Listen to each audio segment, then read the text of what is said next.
Hey, sister, can you hear me? I sure can. Can you hear me? Yes. Ooh, it finally Okay, works. My cool. goodness. Nice. Okay, let me turn off my second equipment because I see I got feedback. Okay. I'm put myself on mute. Okay, so I end up having to use my phone, my laptop for some reason. Even with my microphone, it wouldn't connect. So I'm glad that you hear me. I So I do can. have some other people. Good, I'm hearing some people. Let me text a few more people because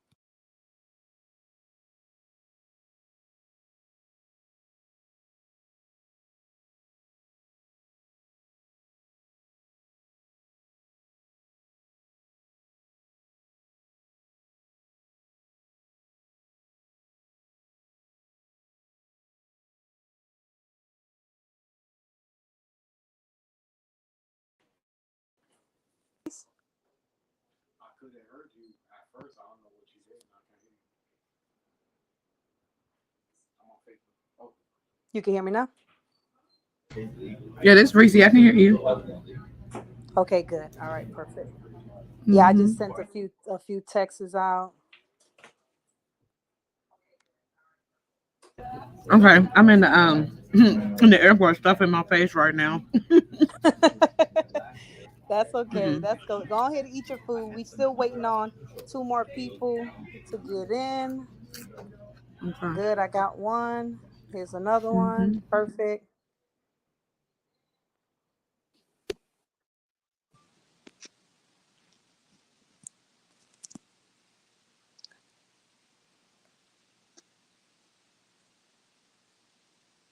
Hello.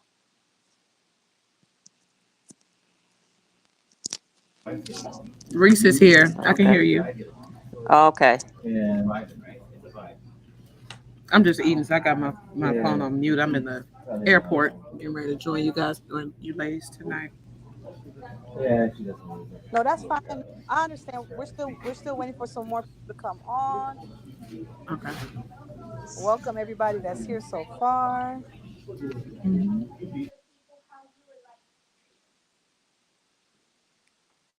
Let me just send a chat real quick.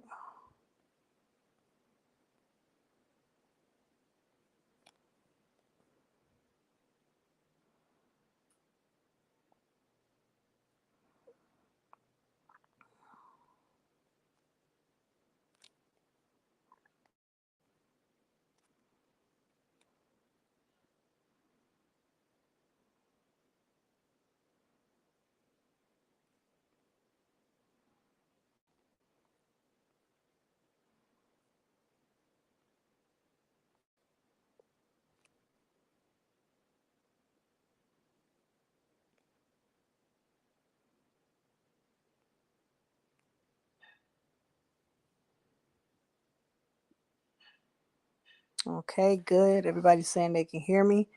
We're still waiting on a few more people and then we can get it started.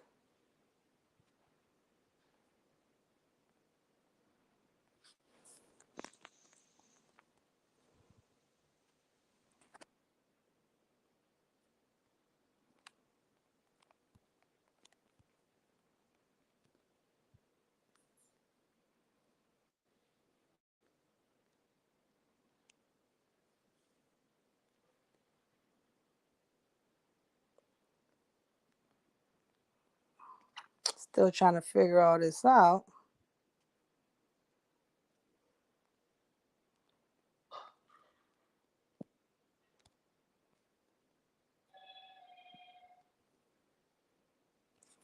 All right, Ron, click on the link so you can come up. Just click on that link and then it'll bring you up and then I can have you here on the group and then we can get this thing started.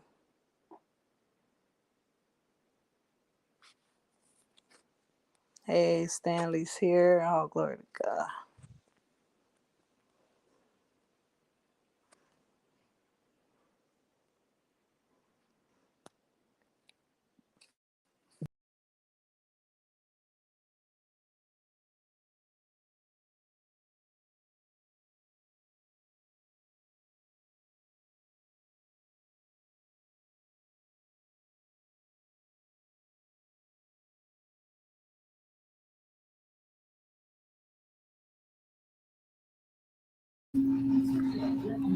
I know this is unheard of, but I'm going to encourage face to face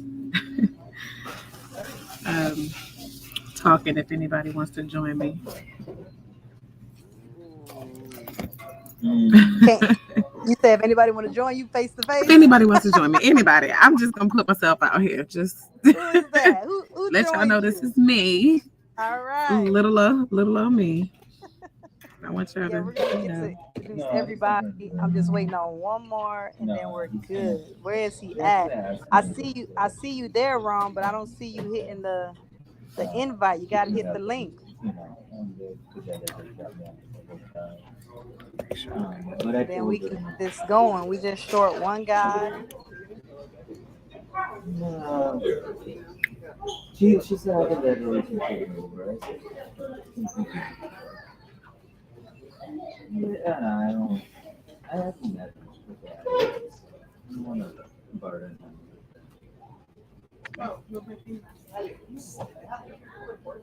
How long All have right. you So been first, running the what show, we're gonna do Christine? while we're waiting for everybody to come, this is what we'll do.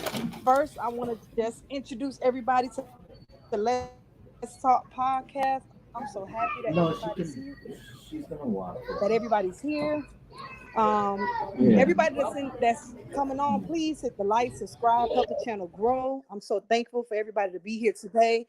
I'm looking forward to coming here each and every Sunday, 6 p.m. Eastern Standard Time. We've been doing this with Stanley for a couple weeks now, but we have another special guest on here, and I can't wait for her to hit the stage and introduce herself and give her some of her information to us so that we can get in contact with her. Anyone that loves her content or anything that she's talking about tonight, she'll definitely give you the information to be able to reach out to her. So what we'll do is first we're going to let Thank everyone you. introduce themselves, and then we'll jump right into the show. So we'll start with you first, Reese, if you want to get in there and just introduce yourself and share some of your platforms. Absolutely. My name is Reese Roberts, and I have a podcast called Entertain the Thought, which is a podcast that really talks more about a spiritual ascension. It talks about, just kind of my stories of finding myself, things that I've struggled with in my spiritual journey, and not necessarily all struggles, just lessons learned. And so that is on Instagram at Entertain the Thought with Reese. And then I also have a professional brand that I manage right now, which is called Serve Incorporated.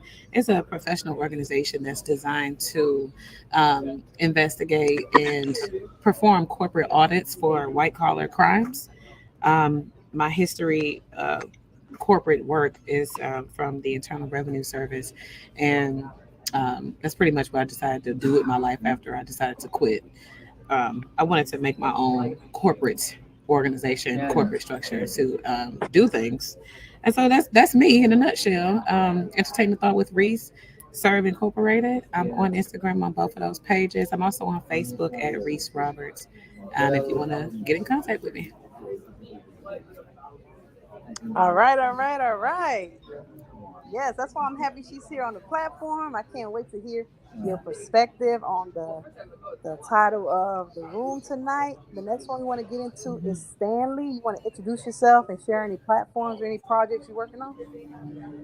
Well, I'm not doing any projects right now, but I'm definitely grateful to be on here, and thanks for the invite. I appreciate everybody that's on here as well on the panel, and our listeners. And I guess you can always look me up on Clubhouse. You can look me up on YouTube. Find me on Facebook. I'm in there in these little social media platforms, and just put my full name, Stanley Sylvain, Sylvain, and I'm willing to share what my thoughts are on many different topics. And I'm glad that I'm here with you all today. All right, thank you, brother Stanley. Yeah, he's been rocking with us from the beginning. So thank you for your support, and I'm just so thankful everybody that's here tonight to support the podcast, and I appreciate you guys. The next up is Deborah. You can go ahead and introduce yourself and let us know, who's going to be blessing us with a presence tonight.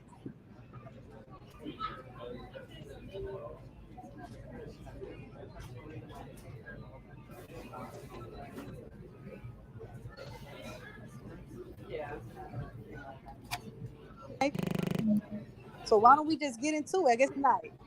And I'm excited about it. So this is the first thing I want to do. The title is Are Men That Date Outside of Their Race Sellouts? That's the title. Are men that date outside their race sellouts? So what I want to do is I want both of you guys, if possible, if you can real quickly answer that question, yes or no, and then tell us why you say yes or why you say no. So we'll start with you first, Reese. Well, I have a bit of a, I guess my perspective on the topic can be biased like anybody.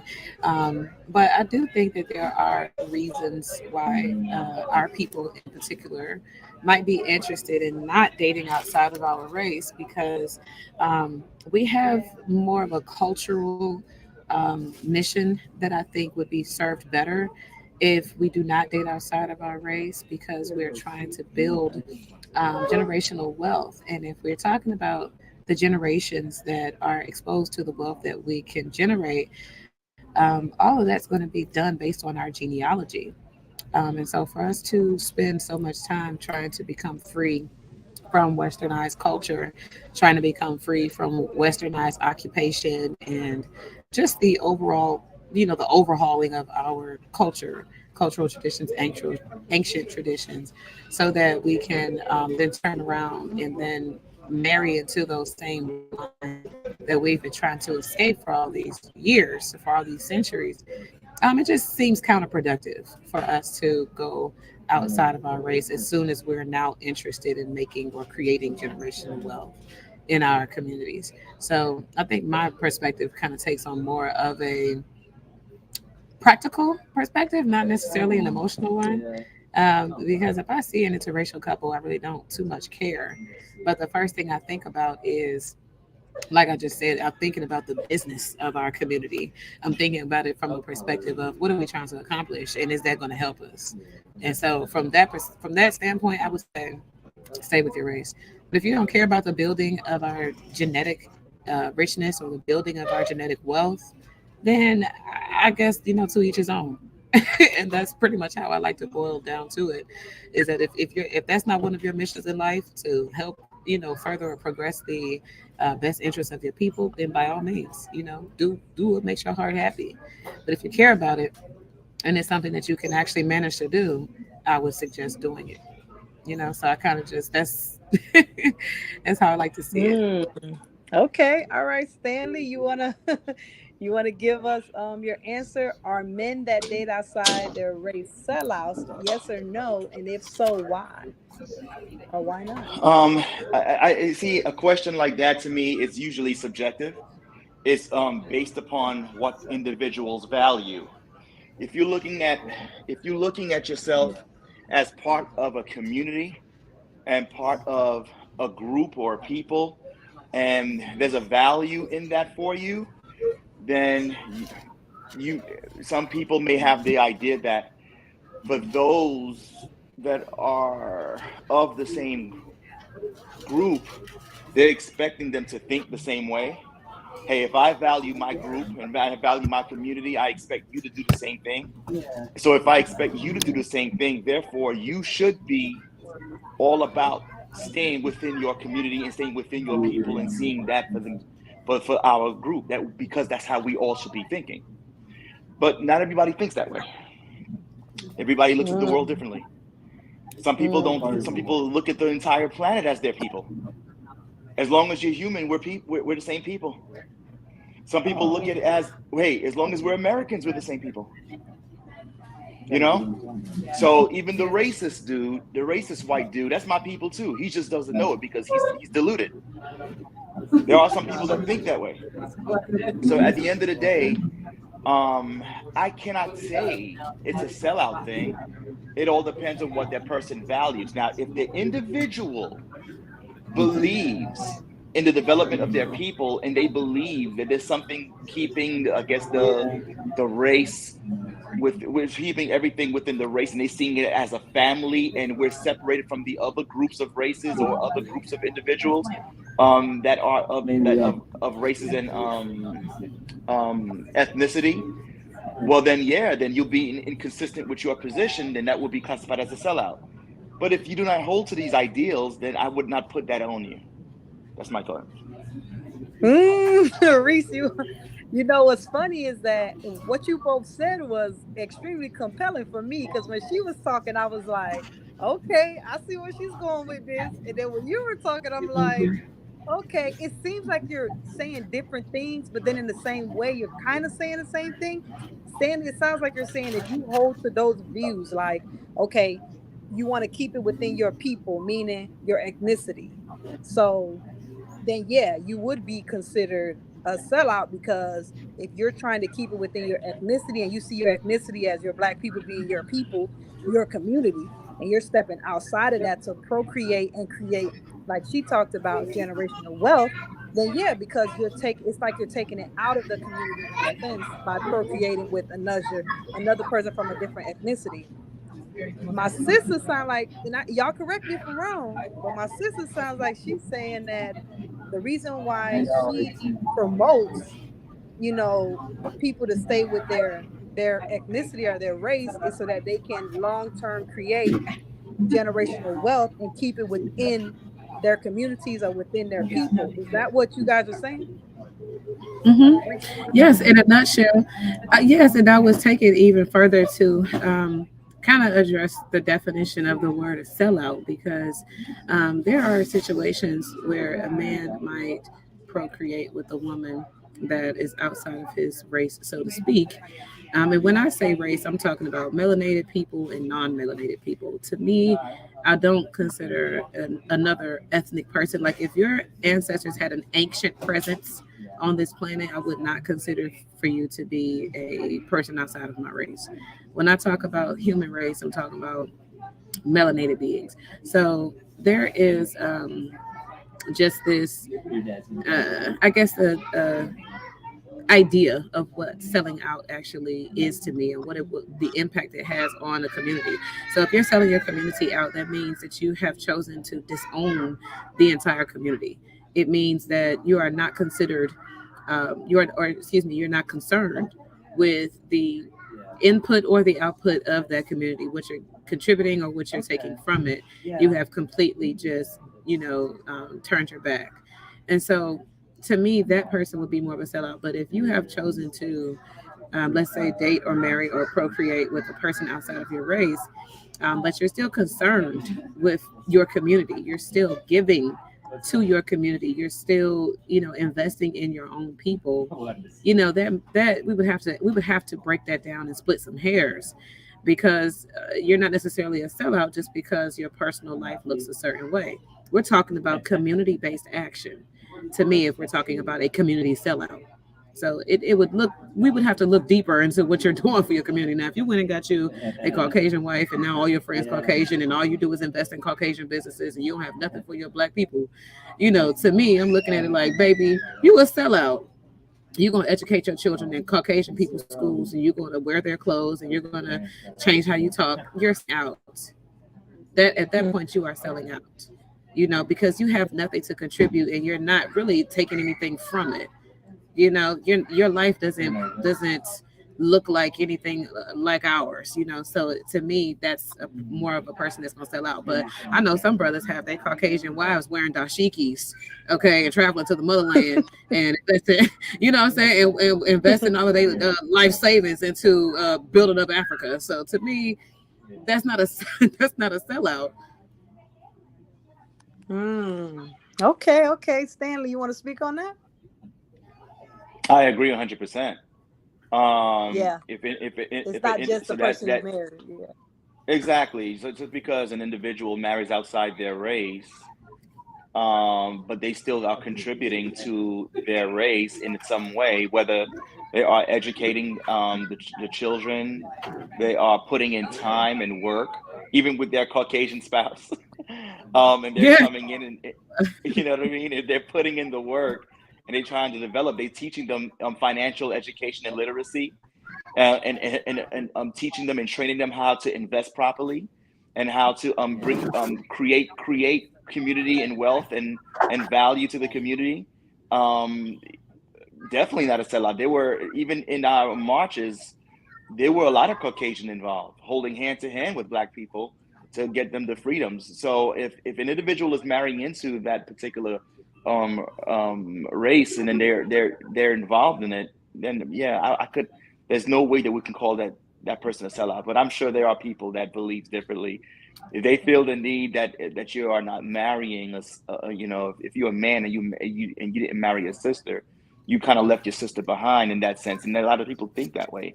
And I've heard people like, well, I don't know if you want me to throw out names. Or, you know, I'm not gonna do that. There are individuals out there that have the doctor behind their names and make that, you know, particular, you know, thought out in public, that if you're not married to a particular individual or a type of individual, then he would not respect an individual that way, even if they've done a lot for the community. So because you have not respected sister enough to give her your name, you know, and to continue, you know, they provide these theories that if the sister, if I would die, and then that Caucasian woman marries a Caucasian man, all the wealth that I had put in and goes to the new family now. It transfers over to the new family, and I see the concern, but would that still be classified as a sellout? That I would not say, but I agree with my sister here. Yeah, most definitely. Perfect. I would Because like yeah, you can go, sister. go ahead. Go ahead. I was actually going to say that we should at some point in the conversation address why our community has such a problem with people who are perceived to be selling out. You know, because Yes, yes. That's a good point. But I'll wait. Go ahead. I know you had something you were getting ready to But say. yeah, what I was gonna say was kind of back to what Stanley said about if the person passed and then everything would go to, if let's say the woman was Caucasian and the husband was black and he was to pass, all of that wealth, all of it's gonna go to her, which would be her Caucasian side. I'm assuming like that's what you're saying, and you can see why someone would feel like, not that you agree that that's okay, but I can see why you're saying you can see why someone would be like, oh, yeah, don't do that. Keep it within the family. But I thought that was a good point because for a lot of people that don't know, I am a product of interracial marriage. My mother is a white Caucasian woman and my father is a black man. And growing up, I witnessed a lot of, I don't know, I witnessed a lot of hate from both sides. My mother family basically pretty much disowned her. They never said it was because she married a black man, but it was so much evidence um, behind it that it would be hard not to come to that conclusion. And then on my dad's side, everywhere my father would go, if he ever tried to come to black people, not all, I'm not saying everyone, but just things that I witnessed, it's like he lost his black card. So it goes back to what you said. Why do people perceive a person as a sellout if they decide to be with someone of a different race? Even more than just that, they look at black people, if you snitch, like someone could lose their life and you can go and tell, I saw it, and they'll say you're a snitch. You went to the police on us, right? A lot of that's in our community. Black people got a So name for I wanted to know everything. what you thought of that. We got a name for everything, and I'm just gonna say, I think there's something about us in some cases where we'll find a reason to be mad. Sometimes, and I think that if we really look at it and peel back the layers, I'm going to play a little bit of the devil's advocate and give two sides of the same coin, because I think on some levels we have an issue with selling out because our genetic code is highly sought after on the planet. The DNA that we naturally carry with us is something that makes us the more powerful, physically superior beings on the planet. And we all know that, even though other people don't like to admit it, we know the reason why we are the center of attention on the planet. Hmm. We have to kind of just be aware of the writings on the wall, because like I said, they won't speak it, but a lot of people just understand that the DNA of a melanated or deeply melanated person, whether you be Indian, African, Chinese, because all of us come in dark colors, um, Latino people, we all come in dark colors. And so anybody that has that deeply melanated, DNA, they're going to be, um, a certain level of quality, I guess, blood. And so for us to know that we have these genetic codes that people are seeking after, fetishizing, kind of, how they overly sexualize us on both sides, men and women, um, because they believe that when we're black, we have these sexual qualities that people are just looking for. But then I also think that the point of our community having this issue with selling out, I think also is because it takes us a lot of work to be black. It takes us a lot of work. It's like, we kind of want to know that the people around us share in our experiences, that we are like, I know I'm not tripping, because some of us despise Caucasian people. And so I think when we see somebody that doesn't despise Caucasian people, and we like, how can you possibly not hate them? They did this to our ancestors, they're still doing this to us, it's this, it's that, it's that, it's a lot. We have all these burdens that we're actively carrying around because of how we feel we're being treated, because of the advantages we think people have over us. We have all these hangups about it. And so we see somebody that's living free from all that, to the point where you can actually go and procreate, you can marry, you can be friend, you can be this person's friend. How? We are trying to Mm. figure it out. I think a lot of times it's like, oh my God, the audacity of you to not be angry like me, the audacity of you to walk around and not have these hangups and sharing my experience, because I'm living this truth. And the second I see you not living in my truth, I have to question myself and think, am I carrying a burden that I don't need to carry? Am I hating people that don't hate me? Because there were plenty of Caucasian people that helped Malcolm X and wanted to be a part of the civil rights movement. Plenty of them.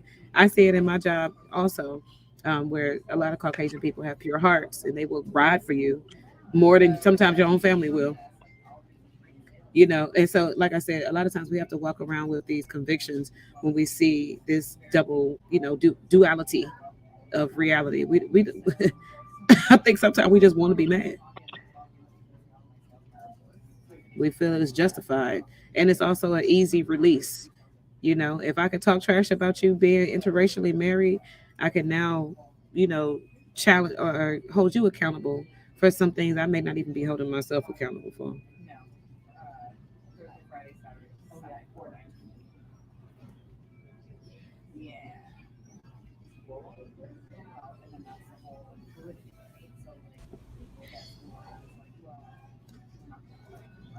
I wonder if the sound went out.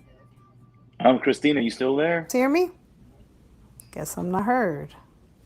Okay, I think we hear you now. Hey, can you guys hear me?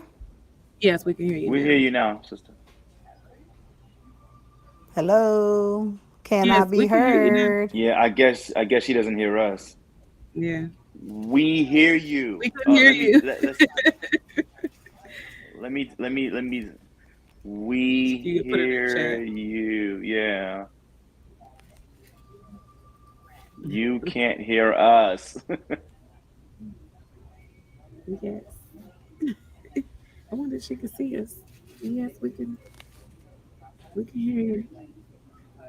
Yeah, we hear you, sister. We hear you. I don't know if you can see us. Right, maybe she can. We're having some little technical difficulties. Yeah. Well, I guess you and I can just keep talking until Well, we yeah. can Let's hear yeah. Let's everybody. keep talking. I guess. Let me add to what you. Let me add to what you Okay. were saying. Okay. Yes, and I agree with you. Um, Again, like I was saying earlier, it's really about what an individual values, and you mentioned it too, like how we project our views on others. Because, like you said, if I'm going through a particular experience, I'm expecting if you look like me that you're going to experience the same thing, not realizing that everybody has unique experiences. Not everybody shares the same Guys couldn't experiences. hear I've me. learned. I think she's We reading can my. we She's can reading hear the you. text now. She's Okay. reading the text now. She's reading out the text. Okay. Yeah, she's talking to herself right now. She's not hearing us. Let's not do this Christina, tonight. We can hear you, sister. Can you hear us? I don't think she can hear us. Yeah, she Yeah, can't. It's yeah, okay. yeah. So, like I was saying, so, and I think even like I could be living here with me and my brother growing up. We can, Hmm. although we were born in the same house, have the same, we're in the same family, and yet we can have totally different experience of the world when we walk outside that house. Hmm. So Hmm. just because he looks like me, I thought he would experience life like me, but he experiencing life completely different. He You sees the know, things differently. you just brought to mind a conversation I literally had on the way to this airport today with my cousin because I noticed some things that I think may come from our family. Mm-hmm. We come from a family of women, and a lot of us are overthinkers. We're the type of women in our family where we want to be considerate of people, and we always want them to be comfortable. We want to be the perfect hostess. We want to make sure that we're like basically carrying our weight when it comes, like, let's just say if I ask you for a ride and you tell me not to worry about the money, in our family the woman is going to ask you 5 different times, do you want me to pay you back? We can't, it's hard, it's very hard for us to receive love in my family. And it was Mm. funny to me because my cousin told me that she had to have a conversation with her in-laws, and it was crazy when she told me the conversation she had to have with them, because I also had to have the same conversation with my in-laws, because they are very loving people. And when I started to experience that, it was odd to me. And I had to explain to them that I didn't come from a loving family. So I was like, y'all, it's going to be hard for me to get acclimated to all this generosity and all of this, love. I was just like, what is this? Y'all don't hold grudges against people when y'all get mad at each other. Y'all actually still call each Mm-hmm. other and gather at your house on the weekends. Like, I was not prepared for Exactly. it. And so Mm-hmm. she told me she had to have the same conversation. So anyway, I told my cousin a story about one of my dear friends that I went to high school with. I met him in like the ninth grade. Um, and he just has a very high view of my life and who I am. He's kind of able to listen to me and kind of give me advice universally over my Mm-hmm. lifespan. So, anyway, I was complaining to him one day about how bad the world is. I was just telling him, "Oh my God, the banks are crooks. The politicians are out of control. Money isn't worth anything. I'm just going down the whole gamut of things that I don't like in my reality." So he said, "Sharice, you see the world that way just because that's just how you see the world." He said to me, in my world, he's a professional consultant. He's like a business consultant since he graduated high school. And he told me, in my world, Sharice, everybody's creative. We're all bouncing ideas off of each other. We're all travelers. We all are people of faith, spiritual people. We have deep conversations all the time. He was like, I don't see that kind of world. I don't see nobody, necessarily from that perspective. And when he said that to me, it's like he gave me 10 years worth of therapy in one conversation, because Mm. I had to sit with that for a long time. I had to listen to what this brother was telling me. First of all, because I knew he knew me, and there was a reason why he said that to me. And I was the kind of person where, like, I would get on customer service. If you didn't give me what I asked you for, I'm gonna cuss you out. I was Mm-hmm. that kind of person. I was just angry all the time, and I thought it was because the world was not just. But he opened my eyes and helped me realize it's not because the world is wrong. It's because of how you exist in the world. You're fighting against something that you have no control over, and it's causing you to be angry because you have no control. And You how you need perceive to. it as well. Exactly, it was I my want perception. Hmm. I want to jump into that quickly, if you don't mind. Sure, absolutely. Um, let's say, for instance, I'm growing up. Me and my brother, like I said, me and my brother growing up in the same home, and my grandfather speaks to the both of us about something that we both done together that was wrong, right? And he says something like, "What you did was stupid." Mm, Now, mm, I may hear it and go, "Well, why would he say what I did was stupid? Is he saying that I'm stupid?" right. But my And brother as a may child, go, that's an easy, yeah. but Hmm. my brother may go, that was stupid. Maybe maybe because he believes that I'm too smart to do that. Now, we're in the same home. We grow up on the same parentage. Yet, we are perceiving how the same information. He spoke to both of us using the same exact words, but the way we looked at those words were completely different on how we took it in. Now, I may look at it as a form of condescension, and he may look at it as a way of what's the opposite of condescension? A I guess challenge. yeah, something that'll raise you. Yeah. Can't think of the word right now. But that's my point. So one sees himself higher, and the other one sees himself lower on that same exact statement. So, but Mhm. let me bring this metaphor to the world on how particular races look at the world. So you have two different kinds of black people in the world.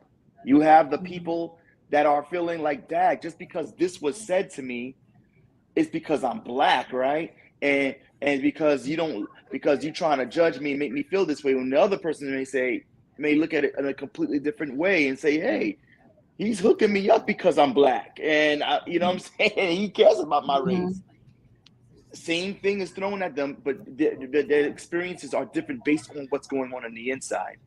I think in many cases, this is my opinion, but I believe therapy would be huge in our Mhm. community in order for us to change our perspective. Because you're not going to change how the world is, but rather you want to change how you see the world. I And agree. if you Yeah. I change how feel, you see yeah. the world and how you see yourself in the world, I believe the world will change because you're making the change. And Exactly. you making it happen on purpose. You taking the choice. I always say, don't wake up every day by accident. Wake up on purpose. You know what I I mean? fully agree. Yeah. That's And great. that's why I wanted to do this podcast. I'm sorry, sis. That's why I wanted to do this podcast because I figured that that's why it's called Let's Talk because like you said, therapy, right? When you're able to go to someone, a professional, of course, or even if it's not a professional, even if it's a pastor, just someone who knows what they're talking about, right? And they're not going to lead you down the wrong road and just try to pop pills down your throat. They're actually going to try and help you see things maybe in a different type of perspective because, like you said, people could be growing up in the same home. For me, like I said, my mother's Caucasian, my father's he's black, and it was 8 children, and I you got some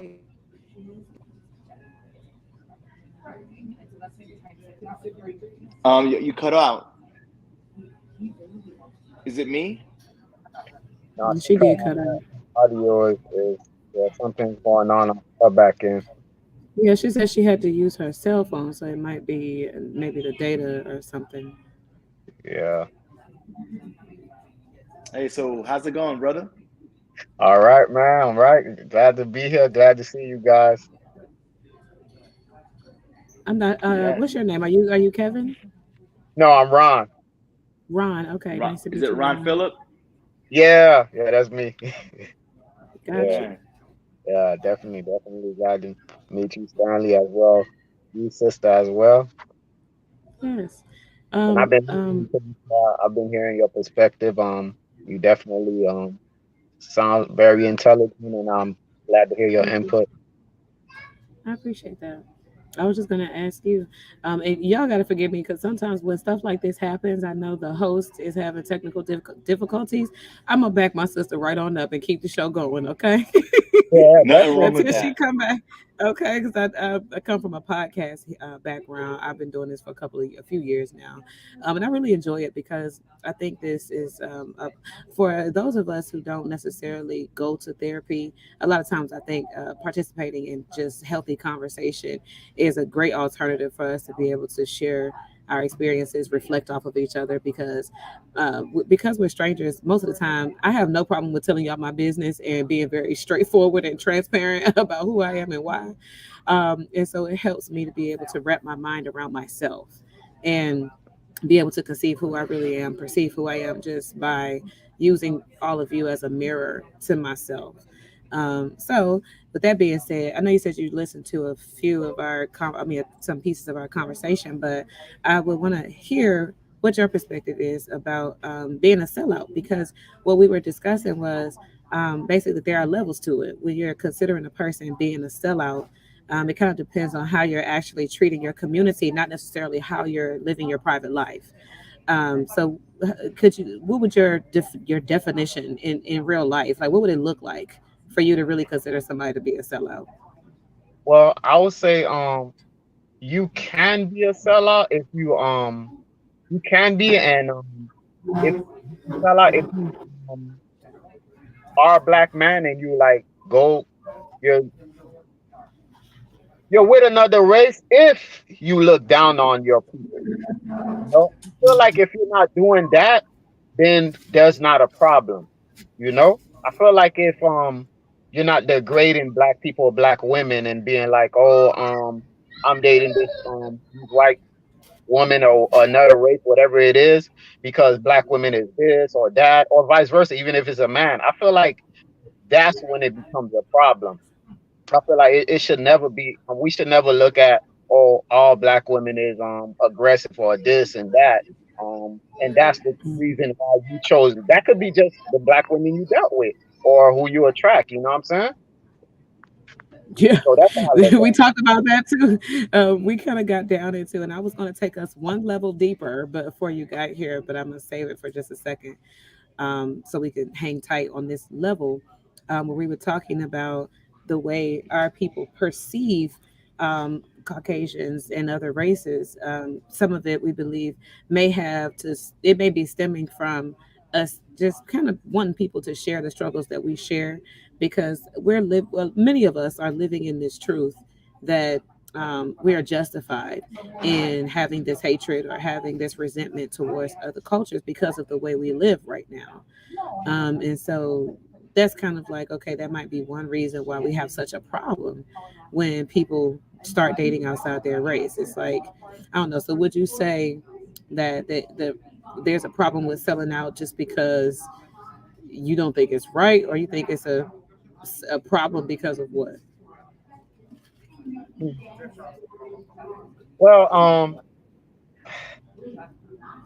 I would say I would prefer to stick with our race and for all the years that we've been in this country, right? I feel like financially we're not where we should be. So I definitely think we should, if you know what I'm saying, but I'm not opposed to it. If you're not looking down on our race, you know. But I'm definitely for like staying with your own, build, help your neighbor. Look at every other black person as your brother. All of us respect each other. Let a person know when they're doing wrong. I'm all for that. Um, but if you come to a sister, what if it's another race and you happen to just fall in love, whatever, we know that happens. Then that's it. Yeah, well, that's good perspective to have. I think all of us are pretty much on the same page. But I want to ask Brother Stan here. It's Stanley, right? Yeah, Stanley. Just Mhm. don't call me late for dinner. Okay. um, so I had this thought, and just us talking about just the mental health of our people. Hello. And mhm, Can you you hear us? back? Yeah, I'm back. Thank you guys so much for holding All it down. right. But continue speaking. Yes, absolutely. So I was just going to talk about a little bit more of the dynamic with just our people and how we perceive things. I had another conversation that was very interesting with one of my friends who was in prison, and we were talking about nature versus nurture. Are any of you familiar with the nature versus nurture debate in science? Not the debate, but I know the terms. Yeah. So this is like a centuries long debate in science, which is basically it goes this way. If you have a living organism and you put it inside of an environment, the debate is it the nature of that living thing that is going to cause it to adjust to its environment? Or is it the nurturing of that thing, which is how it conditions itself, that is going to cause it to adapt to its environment? So are you being genetically evolved, or are you being evolved based on the conditions that you're in? And so, what I think about our people is that we might be a very interesting case to study when it comes to nature versus nurture, because in our world we are being tested from both ends. We have a natural environment that is not conducive for us. Our natural environment is very toxic. It has all kinds of environmental toxins that our bodies are not designed to be compatible with, causing us to get cancers, causing us to have fertility problems, causing us to become obese, all kinds of things that are kind of diminishing our mental capacity, spiritual capacity in different ways. But then we also have to think about the fact that all of us are not like that. There are plenty of us who are slim, fit, very mentally sound and competent, very successful, very whatever other description you want to make about us in the same boat. So the question becomes, what is causing this stark difference in how a human being will evolve? Is it because we'll see people like you were talking about earlier with your brother, how people coming from the same household, same physical environment, how they will mentally process something completely different and cause them to have completely different experiences of life, whether it be health, physical, mental health, spiritual enlightenment. We're talking about, just the general perception of outlook on life. Where does that come from? It doesn't, because in science nobody can tell I what want is to. going to determine that. I'm interested Hmm. in that. I want to say something about that. So you pointed out how you have that people can come from the same household and have two different outlooks on it. They can see things differently, or even react to something differently. Like for instance, when I was talking earlier before I got cut off, in our Hmm. household it was 8 of us, and we were all raised in the same conditions by the same two parents, but we did come out to see things quite differently. But the majority of the 8 children seem to lean towards one side.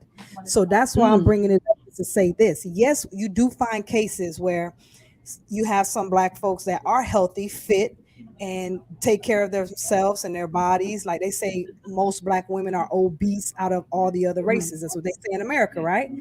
So the majority of black women are overweight, right? So for me, yes, there are going to be small cases where people are going to be like, okay, well, we both came from this, so it can't be the environment. Because I've had black people say, I have someone in my family say, I can't stand when black people say, oh, this happened to them because they're black, oh, or they weren't able to get the education they wanted because they were black. I'm black and I'm about to be a doctor, so what are you talking about? The reason I have an issue with that is because let's look at the majority, the majority of African American women. I hate to say that term, but you know what I mean when I say it. The African Yes. American women are overweight and are unhealthy. That's just the reality of it. So yeah, we could point out the other cases where it's different, and maybe we could study it and say, okay, what are they doing that we didn't do, and maybe we can implement that, and maybe we can make a difference. But I think if we look at the majority, we can figure out why is this happening. So go back to my situation. Why is it the majority of the 8 children in my home, only 3 graduated from high school? The majority of them have a disdain when it comes to black people.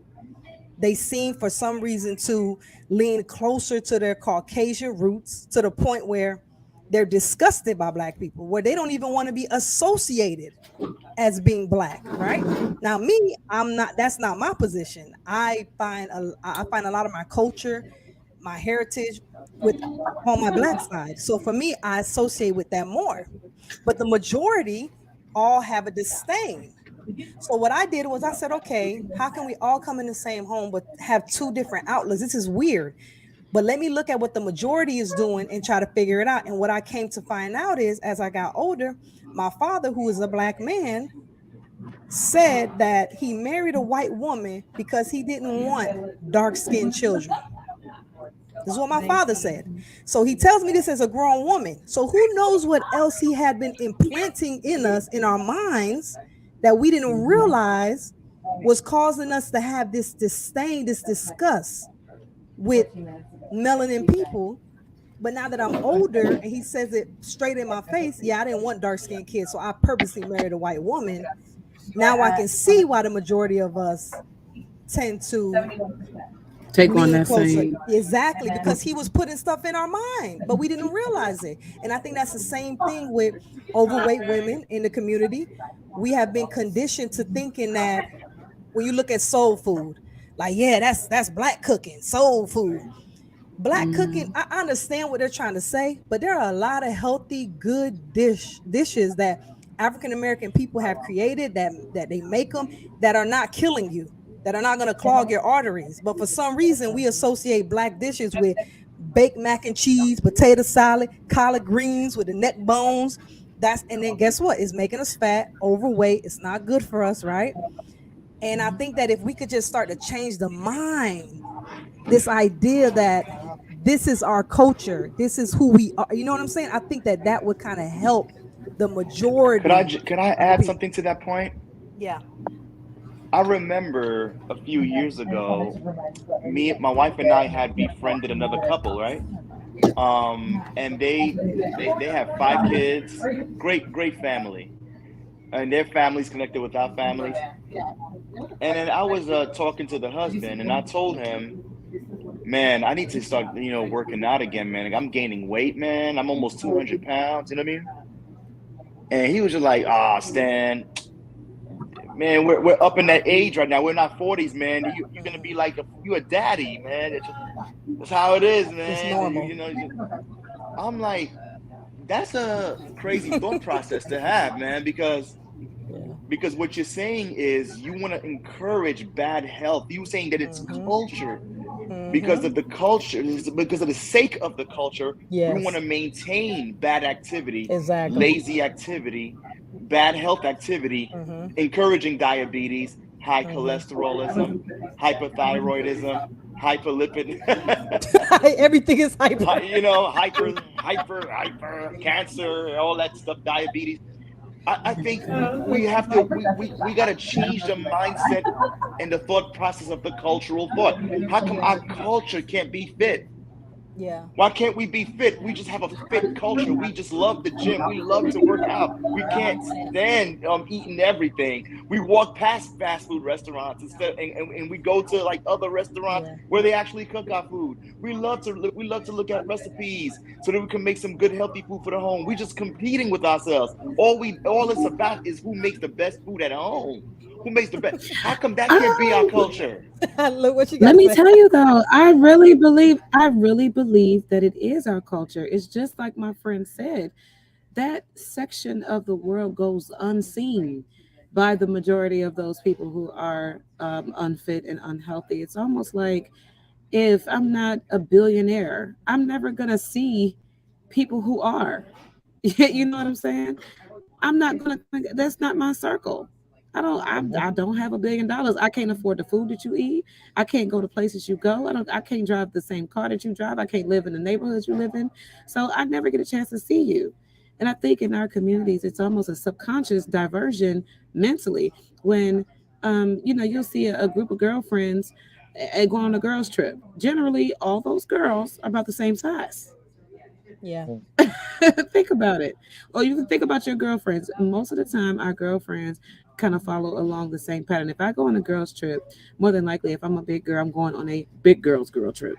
You know what I'm saying? If I'm the fit and healthy chick, I'm going on a vacation with the fit and healthy girls. And if I'm somewhere in between, I might just get in where I fit in. Yeah. But the point is that we typically tend to gravitate towards what we know and what we're comfortable with and things that don't challenge us to get outside of our comfort zone. And because I could tell you right now, I don't go to the gym every single day, but if I wanted to, I could walk into the Planet Fitness that I am a current active member of, and I could meet up with another black woman who is just as equally healthy minded as I am, and we can share recipes and we can do our exercise together and we can share what works and doesn't work, and we can be accountability partners, and we can do that whole thing and be in that whole world together. But if I go and find me a girl that love to eat, It's the same and thing, but the opposite. Yeah. You're gonna the same thing, but it's opposite. love to It's eat it's together. right, exactly. We go every time we meet up, girl. We're gonna go get some brunch. You want some mimosas? Get the extras for the take home. Like let's party. And so, it's whatever we choose to feed our energy into. And that's the reason why I think my friend was such a genius when he gave me that feedback about life. Is that, Sharice, I'm in the same world that you're in. But for you to see it the way you see it is because that's what you're choosing to tap into. You're choosing to tap into darkness and death and disdain and regret and all this stuff. He was trying to tell me, if you come over here on my side where the grass is greener, you'll see a lot other, So what I did was, y'all, in order for me to change my perspective and my reality, I literally started tapping into different things. I started networking for business. I started finding people that I could have intelligent conversations with, so that I could bounce my ideas off of them. I started going to hang out in live music places. I went and got a membership to the museum that my grandmother was a member of down here in Atlanta. I started hanging out with my intellectual friends, the ones that every now and then would go to the gym. If I call her and say, "Girl, let's go climb Stone Mountain," it's not gonna be like, "Oh, girl, go climb the mountain." She'll actually be like, "All right, what time you want me to meet you up there?" That's I want to that's what I think we have to do. yeah, I want to address something. I think you hit a big point on it. I'm gonna tell you why I say that. So that can work with everything. For example, you said, okay, I can do this, but this is not what I do. I hang out with the big girls, so I'm gonna eat what the big girls eat, right? So imagine people who grew up in poverty. All they Right. know is fast food, mama's greasy cooking, not working out, not being active, working at, the closest fast food place you can find, not graduating high school or dropping out, or you do, but you don't go any further than that. And they continue to follow that pattern. They don't do anything outside of that, right? And I think that is part of it. Like you said, we got to get outside of that. We can't keep Mm-hmm. continuing what our fathers and mothers done before we got here. We're just Mm-hmm. perpetuating it over and over and over again. We got to step outside of that. But again, it goes back to what you guys were talking about. Let's bring up snitching, for example. It's hard to go against the grain. So just like we said, are men dating outside their race sellout? We clearly showed that no, they're not. What really makes you a sellout is if you're actively not, doing anything that involves your community or even taken away from it, right? But that's the same thing with snitching. If a person tries to tell the truth, they seen someone get hurt, they go and report it, their own people will say, "You're a snitch. Why did you say something? You're a snitch. You're this, that. You're against the black people and you're working for the man, right?" We're conditioned to think that that's the way we're supposed to be. And to go against that grain is extremely difficult, especially if you don't have people in your corner backing you up saying, no, that's not a snitch. You're doing the right thing. You saw something, you should say something, right? So I think what Mm-hmm. you said was definitely a good point. I even Mm-hmm. did it today. I went to the park, and where I live, it's majority of African American people. And when I went to the park was full of trash, garbage Mm-hmm. everywhere. And I I was looked say, at it. are you talking about actual trash or people? I'm sorry, I'm glad you said No, that. no, I'm trash, glad you, I'm actual glad you garbage. clarified. I'm glad. Oh, goodness, that's so horrible. I would never call people trash, Ah, I'm just kidding. I'm but just no, kidding. Go ahead. that was some of them deserve it, no but but you know what? actual Mm-hmm. trash all over the ground, and it pissed me off when I saw it. And I took all the kids, I lined them up, and some other kids that was in the playground, I lined them up, and I said, "Hey, you guys, you see how we're blessed with this park? We have a place to come play, hang out. No one harasses us. We have a fun time. We come here weekly. Don't you think we should take care of what we've been blessed with? Or should we wait for someone else to come to clean it up for us? Or should we take care of what we have?" So I told the kids, let's play a game and let's see who can pick up the most trash. And everybody started running around the park, picking up the trash and putting it in the garbage can. But again, I went to some people, they didn't want to do it. They're just sitting there in the corner smoking weed, got in their car and drove off. So see, they're like, no, I don't care about that. That's not my problem. Even though it's my community, my people, it's not my problem. But the majority of the kids were like, yay, let's pick up trash, right? So it's going against that grain because we're used to I, going to parks full of trash on the ground. yeah, we are. I kind of want to tie it into, just what we were talking about earlier, about us having this perspective that's like a dual type of nature to it, where you got some people who just have they're walking around with a hatred towards Caucasian people. And it's some of us that choose to tap into that. We choose to tap into, I can't stand these people because they are low lives. You know, that's what they did to us in the past is this, that, and the other. But then you got people like your dad, where he may have, been able to get over it for his own reasons. You know, for him to have a family with a Caucasian woman with 8 children, and he actually was there to take care of y'all. You know, it begs the question for us to ask ourselves, you know, what is it that we actually have an issue with in the present moment? Is it the history that really just bothers us? Are we currently experiencing some sort of collective issue with Caucasian people?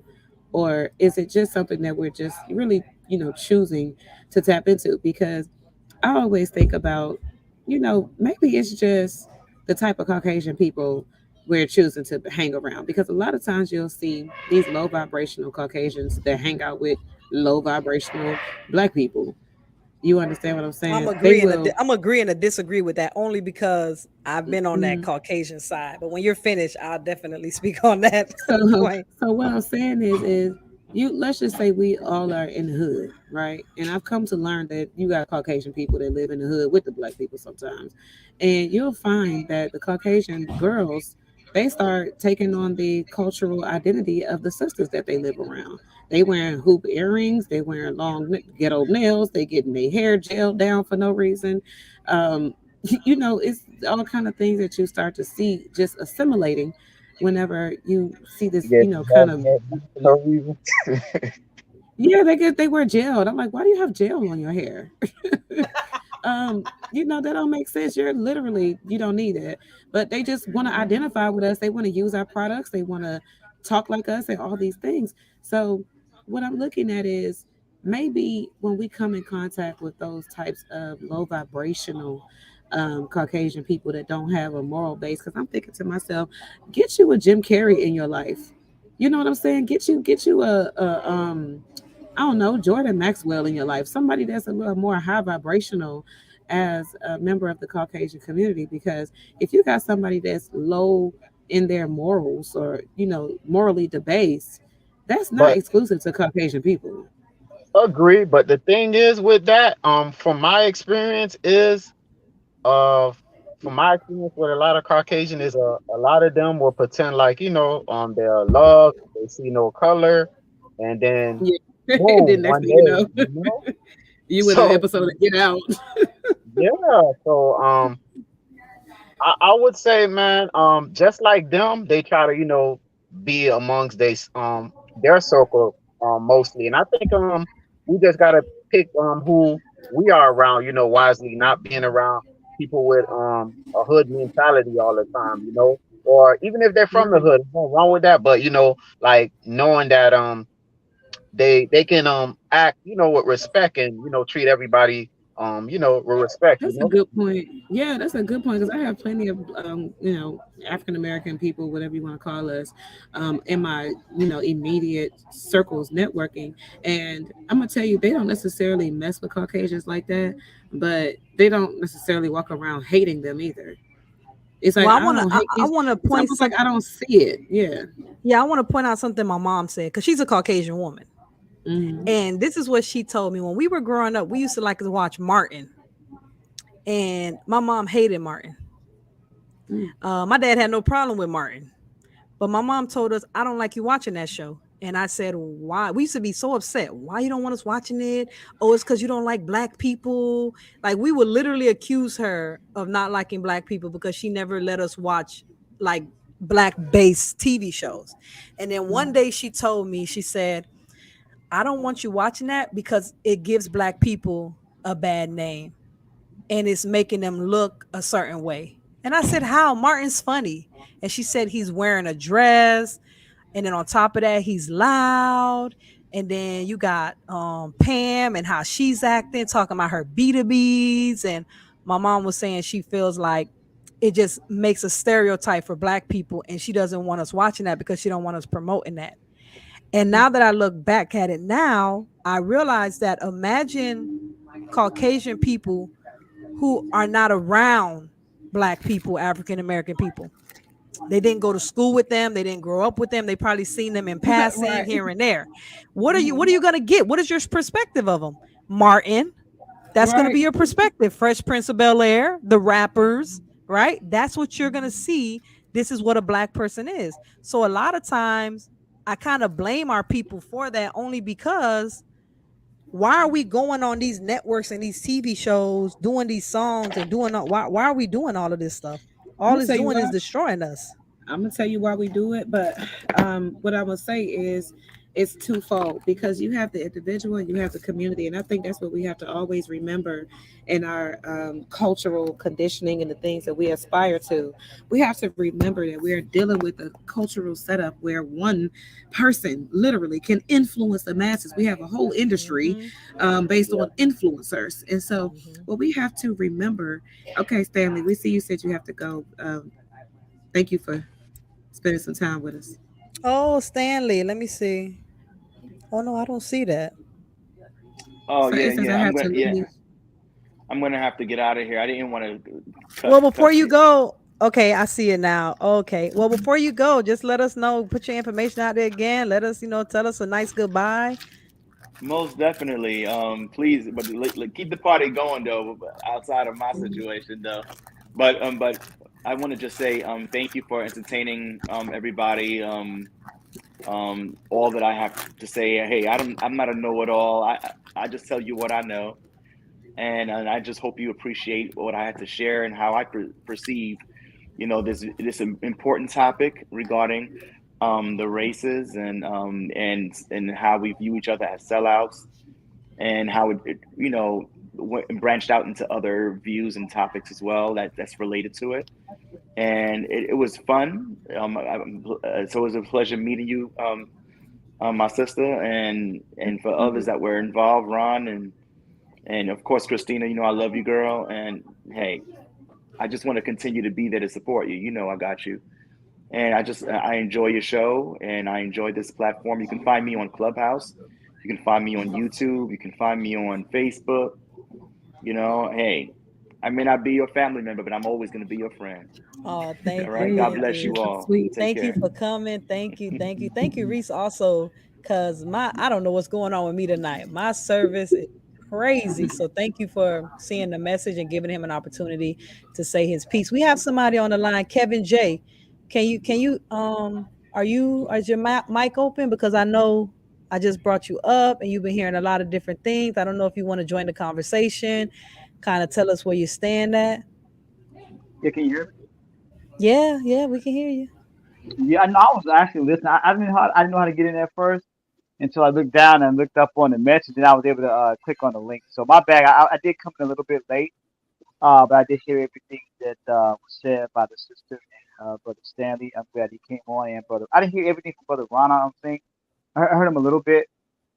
But yeah, I was just sitting back. I mean, I know I'm late, so I didn't want to take away from anything that you had to say. I mean, I guess just looking at what the topic of the show was on. No, no, I don't carry the idea that someone's a sellout. If you are in an interracial marriage, I don't carry that idea as well. I had that thought process years ago, but I no longer have that idea. Yeah, because mainly because some things I see in the Bible. But for the most part, you really just when you're dealing with people, not human beings, how that human being comes across to you, it just has absolutely nothing to do with your color. I've learned that. And some people of my race would probably say I was still off for saying that, but that's Mm. really that's really the truth in that matter. I think that how we perceive ourselves and how we perceive other races is huge as well. You mentioned something also, Christine, about your father, where he said he wanted to have light skinned kids, and that man, my brother, my younger brother holds to that same thing. He said something one day, and I never attacked him about it, but I didn't like it. That like he didn't want his kids to have the features that we were born with, basically. You know what I mean? And that hurt me. that hurt me bad. And I'm like, he doesn't know it hurt me, but that hurt me to hear him say that. And we was raised in the Yeah. same house, in the Mm. hood too. So, I'm just kind of like just trying to catch up with you guys, but I'm not trying to hold it up either because I know I did come in late, and I do apologize. Nah, I do. you're okay. You're okay. I'm glad that you brought up what you brought up. Um, you know what's crazy though? My parents have 29 grandkids from the 8 children. And I want to Wow. say about 25 of them are melanated, by the way. So it's crazy how Wow. his Oh, plan was to wipe it out. He was like, I don't want no dark skinned kids, just to end up having 29 grandkids and about, I won't even say 25. I want to say 28 of them are melanated. Only one of them you would not know that his grandfather was black because one of their kids married a Caucasian woman. Everybody is with someone black. So all the kids came out, melanated, and just one brother married a Caucasian woman. So you couldn't really tell. You would think he's just Caucasian. You would never know his grandfather and his father are black. You would never know that. wow. But yeah, yeah, and it's crazy how that works. And my mom said that though. My mom said she's afraid that everyone's gonna forget about her, the old Caucasian woman, because none of the grandkids look like her. That's what my Mm, mom told me. Yeah. She said none of them look like her.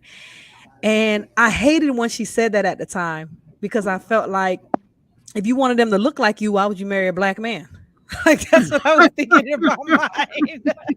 Why would you marry a black That was man? not a good idea. That was your point. You messed that up, like you really, but I have my mom because she has a lot of health issues and recently she almost passed. And I took that opportunity to talk to her about growing up in an interracial marriage because they've been together almost 60 years. So this is going back 60 years ago. And I actually recorded the conversation. And one thing I want to point out about the conversation was she said the reason she went with my dad is because white people were mean to her and only Wow. black people would treat her nice. wow. And my dad And was so one of the black people that treated her nice. That's what that's my mom said. interesting because I'm always thinking when parents give us these stories about why they did what they did, I'm always disappointed about the reason. Really? I'm always like, that was your reason? Yes, that was the reason. And my dad said he married my mom because late when I was older, he told me because he wanted light-skinned kids. But when we were younger, he said he was with my mom because he grew up as an orphan and he said that black women would not give him any chances.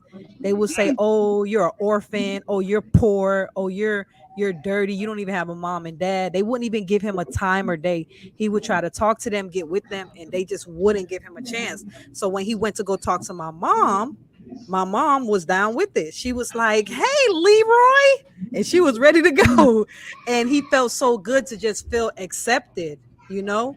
So they both Right. basically did the same thing for each other, acceptance. Exactly. They did the same thing for each other. But in the process, my mother tend to have a disdain for white people, and my father end up having a disdain for black people. And Interesting. we ended up getting affected by it Mm. because of the issues that they carried on with them. My father told me when he went to meet her mom, the dad was a police officer. This is in Kendall, Florida, 60, 70 years ago.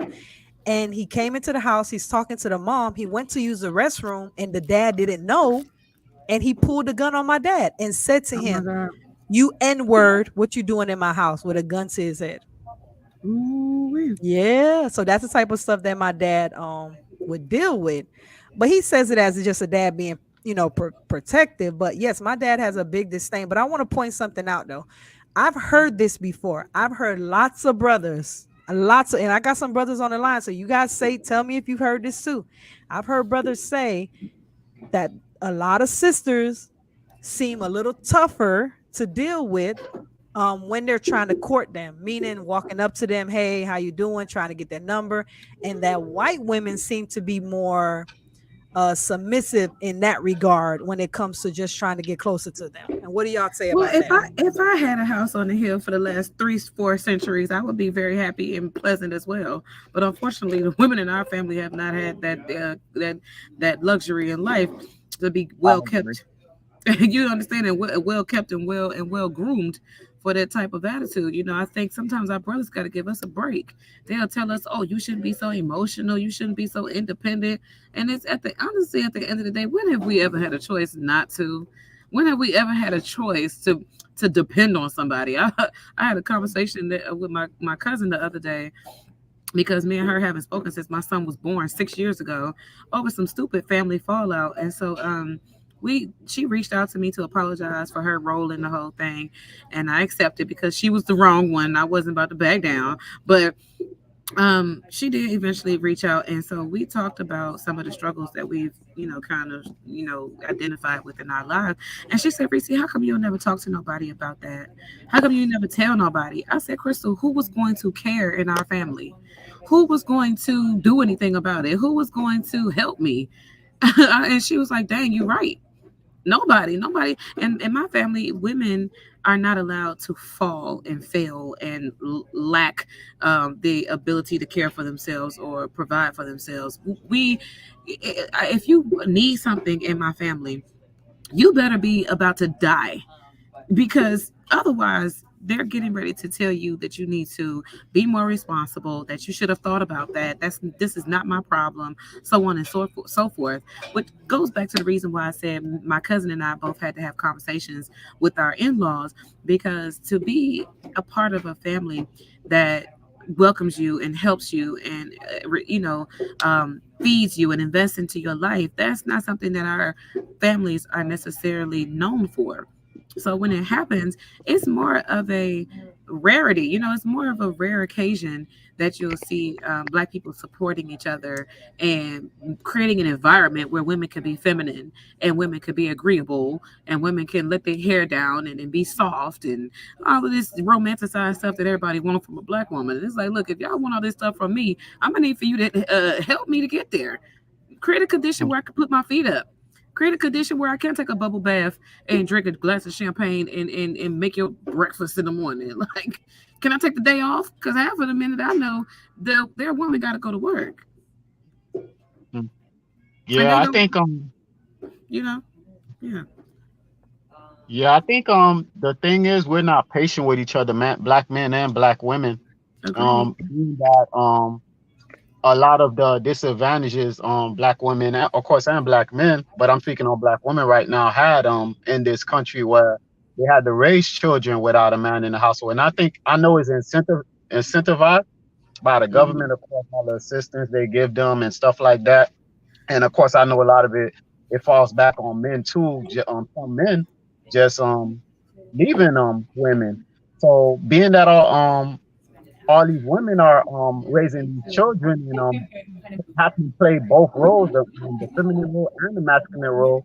And then they end up teaching their daughters this. And then when we approach some of these women, and then or we're like, oh, why they so masculine? Why they're like this? And then we go to a Caucasian woman or whatever, and they act different. You know what I'm saying? We don't think about the trauma that this sister went through. And I think we just gotta be patient with each other, of course, but people are not gonna instinctively think about, oh man, this is why this black women act like this, you know? But Yeah, I believe that's part of it. I got a story. I'm gonna tell y'all something that I don't think a lot of brothers realize that they do to us. I was dating a guy. He was Jamaican, but he's Americanized. He'd been in America for a long time. So one day we were buying a puppy from a Caucasian woman, and we asked her to make sure she brought the documents with her to make sure the puppy was, got the shots and all that stuff. So the woman came, and we had traveled like an hour and a half, 2 hours to get to her to buy this puppy, and the paperwork was not there. So the woman got angry with us when we declined to buy the puppy. So she started calling us N word and this and that, and kind of taunting us because we had driven to the country. So I was getting upset. I was like, follow that woman. I'm getting ready to cuss her out. We getting ready to fight. So um, he was trying to be, dismissive. He was like, let's just calm down. Let's just go get in the car. Let's just go home. And everything was like, let's just leave this woman alone. So I did that. Let's fast forward to we're at Walmart, and he had got mad at me over something. I can't remember what he had a little attitude about. But a sister, me and this woman said something to each other in passing, just joking. And so he got upset and he turned around and he called this sister the B word because of something that me and her said to each other. That I guess because me and this woman shared a laugh and he was in his feelings. He started cussing this woman out, stuck up both of his middle fingers at the woman and at me because he was mad. And when we got home, I told him, I said, look at all of that you did to me and that sister. But when it was a Caucasian woman that we actually had a legitimate reason to be upset about, she called you the N word and everything out in public. This sister wasn't even speaking to you. And you went all the way off on the sister. But when it was the Caucasian woman, you telling me, get in the car, let's go, let's hurry up, don't worry about it, don't say nothing. And when I brought it to his attention, he was just like, dang, I never even really realized that. I didn't even think of it that way. I'm sure you didn't, because that was a sister. And in your subconscious mind, it made it okay for you to do that. That was the only difference in the situations was that you had one a sister and one was a Caucasian woman. And like, why did she get off the hook? I Why I, can't I she want get to cussed out? I want to say something about that real quick. To be honest with you, I don't think it's a male or female thing. I think it's like a black cultural thing. If it's a white person, I got to be patient. If it's a white Mhm, person, I got to make excuses for them. It could be a white business. They're going to come in there and pay mhm. full price. But if it's a black business, let me get the discount. I Right. think Say yeah. it's that's what it is. It's we have this Some kind of idea. subconscious problem. Yes, that Mhm, white people are theirs is better. I need to be professional. I need to be patient. And I don't know if it's that slavery mentality creeping in from our ancestors or what, but yes, I've had it happen to me when I started my business. I've had people, black people that feel because they know me or whatever that they should get a discount or get it for free. And I've had, mhm, you know, white people, I hate to say this way, pay full price and sometimes even leave a tip. mhm, So it's mhm. just like, yeah, I don't think it's like female or male type thing. I think it's something that black people just suffer with. What do you guys think? I know Kevin, you're on there. What are your words on what the sister just talked about? Oh, yeah, I was trying to hear the whole matter out. I think, and I was trying to just take it all in. I think that from what she was saying, it feels like, well, she said something in the beginning that I kind of didn't agree with, where she was like, you know, I guess an environment needs to be created for her to act a certain way with, Mm, I guess, black men. And I think that we have the same problems though. So if you're talking about not interracially, I'm talking about just black, or melanin, let's say that. But I think we have the same issue. That for me, Mhm. in my case, I would strongly disagree with her because I'm a dark skinned male. Now, I'm older though, but I'm a dark skinned male. So back in my time, dark skinned male wasn't the guy who you would say is attracted from your own melanin race. So the girls that I was attracted to, they didn't like me. Why? Because I wasn't light skinned. So why can't I can just blame the black women for not creating an environment for me? That's why I would disagree with her at. Because for me, I had to like, well, wait a minute, I like my sisters, but some of my sisters don't like me because I'm too dark. So that creates a bad sight for me, or my path to a black woman is created. It's like it's messed up. But if I was lighter, it wouldn't be that way, right? So I mean, this is again, I'm going back some years, but there are things I think that we do to each other culturally that make I it would more agree difficult. with that. I You would know agree that, and with I that. think, yeah, and I Just think because as a they little joke, said that's how that y'all back in style now, though, right? absolutely, I'm going back to the Wesley Snipes day. So I'm for the old, Y'all but have definitely made a comeback, sir. but I'm well, glad. But I'm glad that she said that because I've heard a lot of women say that that listen, this is what my situation. And for instance, let's say you have a woman. I think we talked about this, Kevin. I don't know if we I think we talked about this. Let's say you have a woman, she grew up in a home without a father. yeah, we And did. then she goes, she has children, and now there's no father. Now she gets married to a man. Somehow she's just supposed to be submissive to him when her entire life she has She no was. idea what that even looks like, right? But this is All the right, problem. What man is going to sit back and say, okay, I'm going to continue to be with a woman that's combative. I'm going to continue to be with a woman that's argumentative. I'm going to continue to be with a woman that doesn't want to do things my way. Now I got to fight with her because she had right, a bad upbringing. Like I think what the brother's trying to say is we had it bad too, but we had to just work through it. And Yeah. I'm glad you brought that point up because it is difficult, but I had to learn to do that. When I got married, I had to learn that, you know what, I have to be, I can't be combative, I can't be argumentative, I can't be going back and forth with him. I gotta learn to be submissive to this man and allow him to be the leader that he is. Because if I continue to go back and forth with him, it's just gonna end up in divorce. It's gonna end up in separation. But this is a difficult task. This is not something that can just happen. So what I'm thinking is the answer for brothers to say, you know what?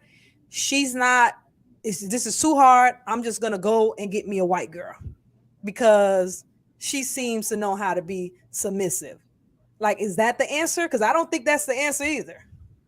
Well, some people think that is the answer. I mean, from a male perspective, yeah. I mean, I work with a guy right now who is married to, I think she's Chinese. In their culture, they treat men a certain way. It's not even a question, and he knows that. So, and they don't have the type of issues that he is looking forward to having with people of his own race because that is how that culture is. Majority of the Chinese culture, the male is the male, and they are the female, and that's just how it is. They're automatically that's how they look. That's how their culture is. It's not a wrestling match. Whereas in our culture, it's a wrestling match. If you get to the wrestling match, you get the prize. That type of thing. Because I mean, there are very good sisters out there. I mean, I'm married to sisters, right? So I know that there are good sisters out there, but it's a wrestling match. So, but it depends on how you look at it. Again, I was raised from a single a single parent home. My mother was parent, remember? So how I'm looking at this situation, it could be completely different than how another black male who was raised by a black male is looking at it too. See what I'm saying? So for me, I can kind of deal with the wrestling match because I was raised up by a black female and a good one. So I'm like, well, you know what? Yeah, there's gonna be some struggles here, but I know at the end of the road, under the wrestling match, there's a prize for me, right? Based on how I was raised, though. A lot of this is how we were raised. We're, none of us were all raised in the same household. So we have to consider the difference. Like you just said, Christina, too. Like you had all these people in the same home, but y'all all experience things differently. Stanley said the same thing. And Mm-hmm. I said the same thing. Me and my brother, we looked at things differently. You know, my brother's, I think he married, I think she's Puerto Rican or whatever, but he didn't marry. He didn't want to marry somebody in his race. Again, we all was in the same household, yet we all perceive things from the world differently. So But I I would think say, Hollywood and the music industry and everything, though, what they're pushing on black women is making black women at a disadvantage too. This I don't need a man and I can do this all by myself and I'm independent. Um, you look at all the other races, they don't do that. It's like it's only the sisters that's doing that, and I'm not blaming it on the sisters. It's the media that they all want to push this strong, and it's nothing wrong with being strong because I understand these sisters had to go through a lot, especially with not a man there, but we see that oh oh strong black sister. We don't see you on white women saying that, Chinese women saying that, and all Mm-mm, this. sure don't. And it sounds good, that's, but look what's going on behind it though. You know what I'm saying? The men like I don't want to deal with this. You know what I'm right. saying? Like, well, the thing is, a man want a woman that he can take care of. You know what I'm saying? And it might sound some women might feel like I don't want no man controlling me. I don't think it's a control thing. I think it's like a man wants to lead. He wants you to need him, and you feel like, oh, I don't need a man, then he's gonna be like, okay, then all right, then I want to find a woman that needs me. We are not taught how to do that. Yeah, yeah. We are not taught. I mean, I will say this. I mean, I want to be, like I said, sometimes I like to be the devil's advocate because I think that we are all struggling, and we bring it back to the question for tonight: is our men who date outside their race considered to be sellouts? Yes, You know, yes. I really think what all this boils down to, what we're all talking about, is honestly, what are we trying to hold on to, and what are we trying to say about ourselves? Because in the black community, there are so many things that we're still searching for because our recent history has taken so much of our strength, our mental and spiritual strength away from us. That I believe we're trying to all reset the standards of what it means to be black in the first place.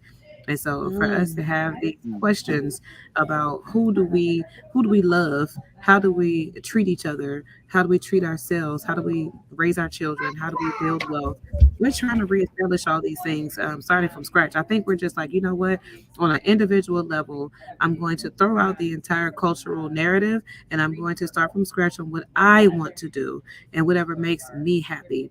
And if I say that, like, let's just use your father for example, Christina. If he just was like, you know what, screw all of this, I don't care about what everybody other black person has to say. I want to for him, the reason, I guess I would be interested in knowing, like, okay, if you say you didn't want to have any dark skinned children, that probably comes from a, protective part of his heart. Where as a dark skinned man, he has, or a black man, he has experienced things that he doesn't want his children to go through. So, and not that I hate black people, it's because I don't want you to have the black experience that I've had. I used And to I'm trying think to that. Yeah, I protect used you to of think that. that came from that. Yeah. I used to think That that came from that until I started mhm, seeing him treating black people a certain way just because they're black. So maybe it mhm, Mhm. started off that way and then it grew into something else. I remember one day a car was driving in the parking lot with really dark tents with loud music. And he said, that's why I can't stand black people. He couldn't see who was in that Wow. car, but he just right. automatically assumed that it Them had to niggas. be a black person, like automatic. So maybe it started off as, he Yeah, I'm just trying to wanted, protect y'all. but I don't know, just some based It off of could be. things that he said, and because of Hmm. this, people in the house grew up with a very like a disdain towards black people. But that's the point of this podcast as well. All the other podcasts I did before, if you guys notice, it's all about trying to get the family back together because all these problems could be taken care of if we could just be together. Imagine a woman growing up in an environment where she has her father, where she doesn't have to feel like she has to be this strong, independent woman, where she can let her hair down, right? And she can learn to grow up being submissive and not having to feel like she has to be the man and the woman. You know what I mean? Imagine Hmm. a black man being in an environment where his wife is there to support him and they Hmm. work together to build generational wealth. Imagine the children that come up behind that, right? So I Hmm. think if we could just get the family back together, it would be a really big help for a lot of these issues we're dealing with today. That everything we're talking about tonight. That's my stance. I agree. I really think black men are trying to do their best.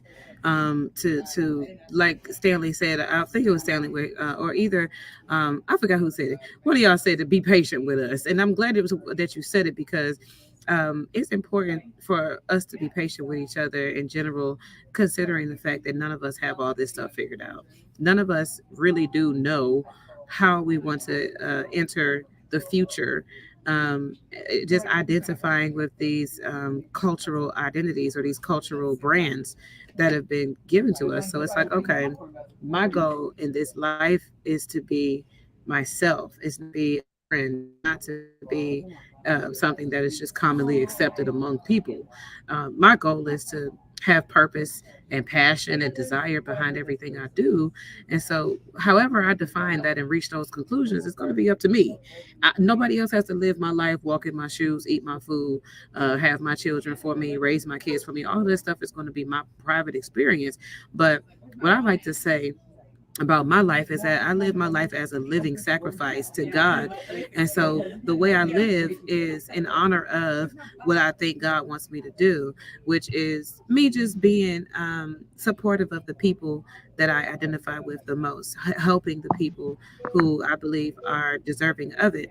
So I don't know. In our community, like I said, selling out is not a black and white thing. It really has to do with dynamic. It has a lot to do with just perspective and how are you actually living. So I would hope that all of our brothers are continuing to be patient with us, because I mean, I know I've had several experiences. Like the other day, one of my friends took me out for my birthday, and I was walking ahead of him, and so I'm trying to teach myself to be feminine, and I realized a lot of times I walk ahead of a man, and so it's hard for him to open my door if I'm already at the door way before him. You can't So, help yourself, sis. huh? What'd You you can't say? help yourself. Right. So I said, you know Slow what? down. I know. I realized because I'm always out the car first. Like I'm just always like first to get to the door. So I stop and I'm like, girl, step aside. So I literally stepped to the side. I acted like I was playing in my phone until he got to the door to open it for me. And he noticed it right off top. He was like, you funny. You just like my mother. He said, you got to the door way ahead of me, but you stepped to the side and played in your phone, try to make it seem like you was doing something until I came to open the door for you. But guess what? When we got outside to the parking lot, he walked around to my side of the car and he opened the door for me. He said, you done set the tone now. So now I got to open all your doors. And I'm like, boy, if I had known it was that easy,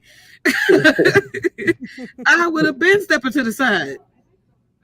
But, Yeah. sometimes I think we have to learn how to be feminine because, I mean, sometimes a man wasn't going to tell me how to do that. I just No, needed to you know you how to do yes. it. No, you have to learn. Let me tell you something. Like I had you to guys learn it. know my story, how I grew up with a white mom and a black dad, and my Hmm. husband is Haitian. Let me tell you something. There were things that you think that I should have known that Hmm. I did not know, and he had to literally teach me. He had to teach me, like, no, this is not how that's done. Like, this is not how you clean chicken, for Right. example. Like, he Right. no, he literally. I'm serious because I didn't have nobody to show me. So Oh, I had man. to learn. But guess what? This is the different for anyone that's listening. You got to do what the sister did. She said, I stopped, realized what I was doing, and I had played in my phone. And then he opened the door. What men don't want to have to do is they don't want to have to chase you to the door. Like, why Right. am I chasing you to, like, I'm not doing this? Right. And they get Or hear impatient. you talking trash about it either. Like, don't be talking That's trash about it. that's You know? exactly, yes. And I was like that in the beginning of my marriage. Things and he was frustrated because it's like he's in his mind. He's like, "How you don't know this?" So either something's wrong with your upbringing, or you doing this on purpose. Like he It's couldn't my understand upbringing. it. I'm gonna blame it on my upbringing every time. Sir, I wasn't raised like that. I'm sorry. Exactly. But once I started slowing down and saying, okay, he married me, therefore he has to have some kind of love for me. I'm pretty sure he's not going to steer me the wrong way. Let me see this brother show me how to properly clean the chicken. I'm just bringing up an example, but it was other things as well as that. But yeah, the thing is, like I like what Kevin said. It's like he understands. I don't know if you say you understand, but you were talking about someone you work with that end up going with a Oriental woman because of their upbringing. Yeah, You could definitely see that. And Ron is saying, let's just try to be patient. But I think it's both sides. The women have to realize the fact that they're with you, they're being patient, but that patience only lasts so much. And then men have to understand that it's a work in progress. If we're going to it, get our families back together, it's a work in Right. progress. it I'm goes telling both ways too. you. Yeah. Because you have a lot of black women that are now dating white men, and they're saying, "Well, you know what? Hmm. I don't want to work with the black man either. I want to go with someone who's already established, who, like, and I guess maybe it's the I don't know. It's We're they're giving up on each other. That's what we're doing. We're giving up on each Agreed. other. exactly We're Yeah. so they're throwing in gonna the towel. right. You got a certain status of women to go with white guys because you know what? They're already established. I'm gonna just go right there. And since brothers are doing it, I can do it. And I understand that perspective. I don't like it, but I understand the perspective. I don't. I dislike both sides of it though. You know what I mean? Because It I think is. both sides of it is like you said, Christina. We're not meeting each other where we're at, and we're all from different homes and households. Like my wife, she wasn't used to somebody like just running open up the door. You know what I'm saying? After a Hmm. while, like this, like we do it. It took a while though. It's a small thing. But again, we don't meet each other where we're at. So one of the first things we do is say, you know what, I'm out. And guess what? That's an option. That's an Yeah, option. but the bad thing about It that option, I know it's an option, but I'm gonna tell you as being a product of that option because I told you guys, and she heard me. Remember, you said that your parents both did the same thing. Your mama saw that the white race wasn't rocking with her, and your dad saw the black race, so they did that. But guess what? Now you done grew up. Now you done raised a bunch of bigots. That's basically what I'm serious. That's what happened because you didn't get over it. If you want to be with a white person because you guys just fall in love and it happens, fine. But if you have this agenda and you're like, Mhm. well, you know what? Screw black women. I'm getting me a Caucasian. Right? Right, If that's the right. attitude, I'm telling you, it's gonna Yes, resonate, it's gonna grow, and that child's gonna pick up on it. Kids watch yes. everything. Everything you Sponges. do, we're Yeah, we sponges. got So you. guess what? I couldn't understand why. For me, I could never be with a Caucasian man. I'm never attracted to them. Like just their whole, it's to me, it's like so unattractive to me. And I couldn't understand why I felt like that. I'm like, why am I like that? I couldn't get it until I realized as I got older that it was my conditioning, what I was around, and what my mom was dealing with. Oh, white people, the black man's where it's at. Now I'm growing up thinking, yeah, the black man is where it's at. And Mm. once you get with black, you can't go back. So then that was it for me. I was in there. It I was was about to nothing I say, could girl, do. your mama didn't lie to you all the way, but she just didn't. I think it's going to be natural for us to always take on what our parents took on. But I think that's one reason why I said a few minutes ago that it's up to us to really redefine what it means for us to be who we are. And I think, like I was saying in the beginning, I don't think a person is a sellout because they choose to live their personal lives a certain way. If you No. are in your personal capacity enjoying a person of another race, I think what we should be doing, like I said, is looking at this thing dynamically. Like, are you is this relationship that you have with this person purposeful? Are you guys serving a meaningful purpose anywhere in the world? Because I think in any relationship, especially with us marrying each other, like a black person marrying a black person, I think you're doing okay. Let me say it a better way. One of my girlfriends said, I don't care about a lot of black men dating outside their race because half of the ones that do are worth trash anyway. They're no good. So she was like, let them have them what Caucasian women so they can stop raising hell in our community. And so I was like, you know what? I kind of see where she was coming from, but what I say about that is in our communities, we do need to have better quality relationships if it's going to mean anything anyway. To me, you are a sellout if you are a black man and you marry a black woman and you are abusing her, or you are neglecting your children, or you are miseducating your children, or you are not absent emotional or not present, like emotionally absent from your family. That's a sellout because like I said, what did you contribute to your black family? All If right you Exactly. now. are not, you know what I mean, if you're not a living example, a living contribution to the community, then you are selling out in essence. So who you marry, in my opinion, doesn't necessarily matter. It's about the purpose that you are seeking to serve within your home, which actually ultimately determines what you're giving to the community. So let me ask you something. What about what you just said? You said, and I agree with every point that you made. I'm with you on that. But there is a large percentage of sisters out there that really feel like, look what she said. Oh, they could go over there anyway because they ain't no good no way. Right. So it's like Her this experience, idea from her, but it's a hmm lot of sisters out there with that type of attitude that they feel yeah. like, So what do you say about that for them women that The feel that way? majority that you were talking about is not all, but it's a No, it's not majority. all. No, it's not No, all. it's not all, but it is a overwhelming majority when you have so many systemically separated homes, and we like to say, okay, the system did this to us. They incentivized the breaking up of our homes, but let's just say, let's just say we had a perfect world.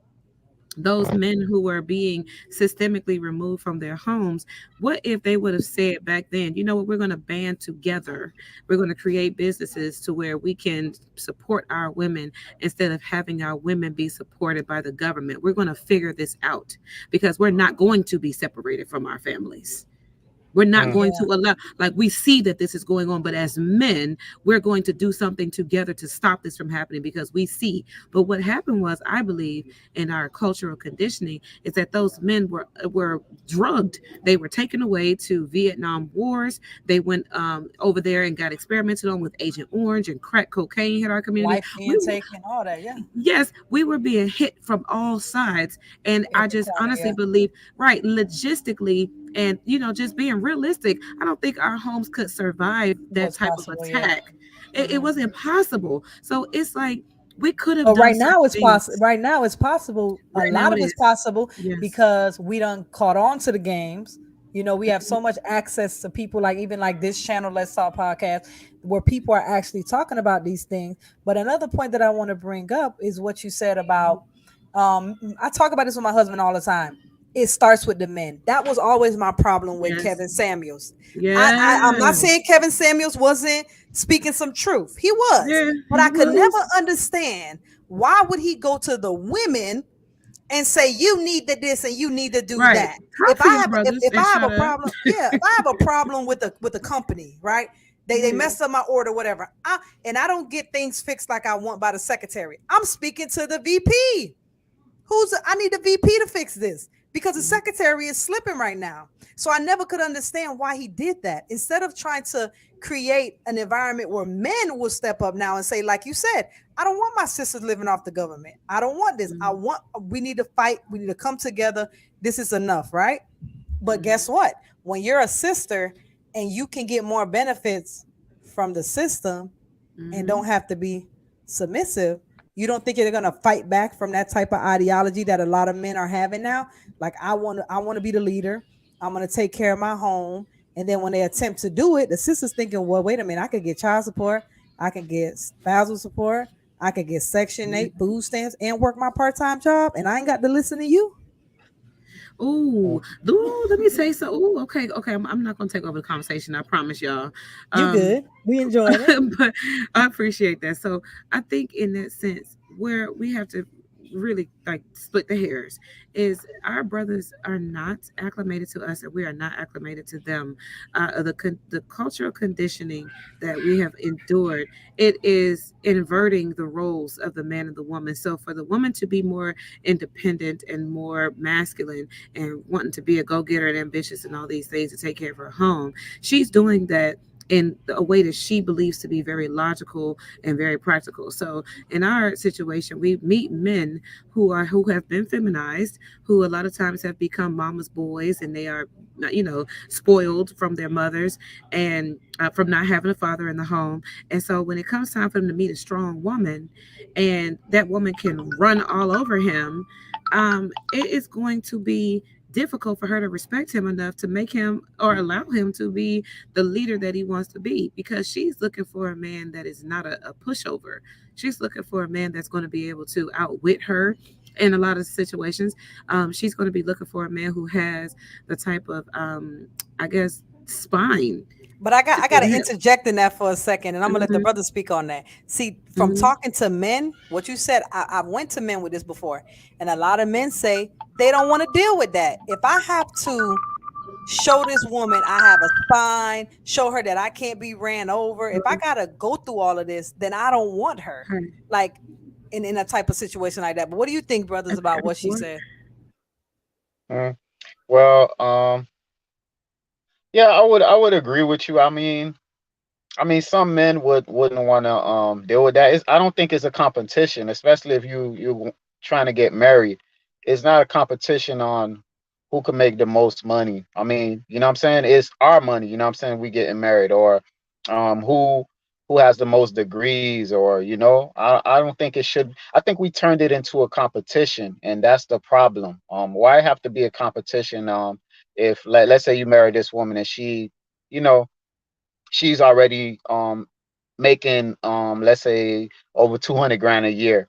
Why do let's say the man is making 100 grand a year? Why do he has to if he doesn't want to, why he have to look to make 300 so he can feel better, know what I'm saying? Or society should feel better, because that's not what he probably want to do, you know what I'm saying? Kevin, what you got to say? What you got to say about that, Kevin? About being with a strong woman and not, having a backbone and not letting her run all over you. Well, I mean, and again, this is where, and this is from the last segment you had, where Yeah. you talked about people with single. Well, I mentioned me having a single mom. Well, if you have a single mom, you obviously you're going to deal with a mother that has a stronger personality, right? Now, first of all, we would if we're actually talking about this particular conversation, you can't fit a round ball into a square peg. So I think that when talking about Kevin Samuels, even I think the lady named Pearly was Pearly Things. I don't know if y'all aware of her. Oh She kind of yeah, I love her. I'm right. So here's the thing, though. It's about status and classism. I hate to say this, but it is. We have, first of all, let's get to, I don't care if she's white, black, Chinese, Mexican, Puerto Rican, Russian, or He German. said Puerto How, Rican. get somebody that you know you that's in your same status. Or your, I'm not saying that you again, it's meet somebody where they're at. There have been girls I've dated were like, you know what, she's fine or whatever. But you know what, I wasn't for her. I knew I wasn't for her. But Kevin, a lot She, of women don't want men that's where they at. It's okay. The average salary of women in America, average is like 37,000. It's not even 40,000 a year. But hmm these women don't want a man that's making 40,000, 37,000 a but year. look, So they not gonna meet. but They you don't see want that. that man. But here's the thing, though, and I think this is where people got Kevin Samuels wrong. I think Kevin Samuels spoke to certain women too. I don't think he was meeting it for every single woman. If you look at the women that was on his show, he was talking to women that was like them. But if you was a woman that wasn't like them, he wasn't really talking to you. And this is what I'm saying. When we're dealing with a strong woman per se, right? If this particular woman is not what you can deal with, I don't care if she's strong or weak, because sometimes you can have a woman that's totally docile, and I wouldn't want that either. So you want, I think that it's a matter of what you can deal with and what you're willing to work with, right? But the thing is, how about you find somebody that's close to what you are wanting out of a woman first? Let's check those boxes first. I don't care what color she is. Let's check the box. Now, if she checked the boxes and you get together, I think that yeah, anything is possible. You can work with them. But yeah, I think that when you if you have a strong, quote unquote female who is just too strong for her own good, she's gonna have a problem finding a lot of people. And I have females in my family that still ain't married. They're in their 70s. So they had that perspective, and it blew up in their face because when it comes down to relationship, it's exactly that. It's giving and it's taking. I think that people are starting to forget the giving and taking part. They're just gonna say, well, you know what? I want this Cadillac, and that's what I want. Versus, hey, let me get this car, and I can kind of add to it and customize it the way I want to. No, you want the most expensive car on the lot. I don't think. I think that people take that same mentality with relationship. You can't take that mentality with the relationship. It's not buying a car. This is an investment on both sides. So automatically, there's some customization that has to go on. A relationship is customization, right? You can't just pick the highest car on the lot and say, you know what, this is what I'm going to get. This is what's going to work. I've seen people get very expensive cars, and you know what? They didn't like it. They took the car back and went back to a cheaper model car. So that's kind of how I'm looking at what's been said. I mean, I don't know. I hope it made sense to y'all. It made perfect sense. I mean, that's. I think we're all saying the same thing in our own different ways because we all recognize the fact that in our communities we have several challenges that must be overcome if we're going to achieve this goal of ours of building our families. Because generational wealth means that you have familial wealth, and I mean, we see that on demonstration every day in our own culture. Every one of the most richest, wealthiest families in that control our entire, our entire uh, economic, condition. It's all family based businesses. And so for us to be trying to figure out, okay, well, how we keep our families together, we have to have better quality relationships. Well, how do we have better quality relationships? It's just like a long trail of lines of we don't know what we're doing, and we have to figure this out before we actually get there.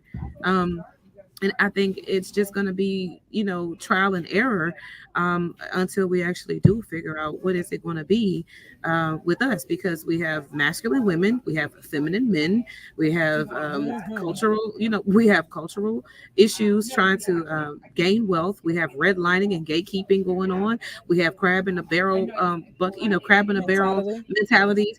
I mean, we have so many different, barriers and, Things that's and coming at us. Yeah. yes, barriers to entry when it comes to generational wealth and familial health, and us just being mentally healthy, emotionally healthy. We have challenges that we're Yeah, all going to and have to that's the part that, individually face. and I agree with that. And that's the part that pisses me off. And I don't know if this Mhm. goes with the whole thing that we're talking about, but I run into some black folks that get upset when they hear other people speak like that. that say, look, we got all these issues going on, plus our personal thing, and it's just a lot. And they'll say, oh no, that's just excuses. Look at me. Look what I've accomplished. Look what I've done. What are you talking about? And it pisses me off because why are we acting like the statistics aren't proving the points that we're making? Because I think that what happens is when you start telling someone that what you're saying doesn't make sense or you're just making excuses, only thing I could come up with, you're basically saying that black people are this way because they're just this way. If you're black, you're a criminal. If you're black, you're a deadbeat. If you're a black woman, well, you just got an attitude. Like it's all because you're just black. It has nothing to do with nothing other than you just being black. And that's why it pisses me off when I hear black people don't acknowledge the things that you were just talking about, the redlining. Even when you look at the school districts, when you look at how the public schools are funded through property tax. So if you have a black school in a poor area, how much property tax you think they're going to get? Which means that school is not going to be well funded, which means those little black kids are going to be in crowded class, old books, no tutoring programs, no type of after school activities. So now they're leaving school and And getting see, involved in stuff. The white that's schools it, don't have sister. that. They have That's everything it. else. And this is the reason why I said earlier about what I believe our men have to charge themselves with doing is deciding that they don't like the way the community is evolving because a Caucasian man is the orchestrator of how we're living right now. So for our brothers, I think it is like you said, it starts with the men The to be able VP. to start. Yes, they are the ones who are in charge of how the community develops because a man is the covering for the woman who ultimately teaches the children, keeps them healthy, nurtures them to go, become a part of the future. So what I think is that those programs, especially education, I was watching a movie called Jupiter Ascending, and there was an intelligent life form that had come to the planet to pick up this one girl. They were trying to abduct her because she had the exact genetic imprint of their mother on another planet. So they were coming to abduct her to take her over to inherit the entire Earth. It was like some theatrical production. So um, the girl was watching the intelligent life form talking to her, and she was doing some like magical stuff. She was like turning into a younger version of herself. And so the girl was like, how are y'all doing this? She said, because she was like, I've been alive for 14 millennia. I've been alive for 14,000 years. And so she's like, how do you live so long? And she said, we are no different than y'all. The only difference between you and us is information and technology. She said the only reason why y'all are so primitive and you live the way you live is because you don't know the advanced knowledge of science and technology that you haven't been exposed to yet. And so in our communities, I'm just going to tie it in together.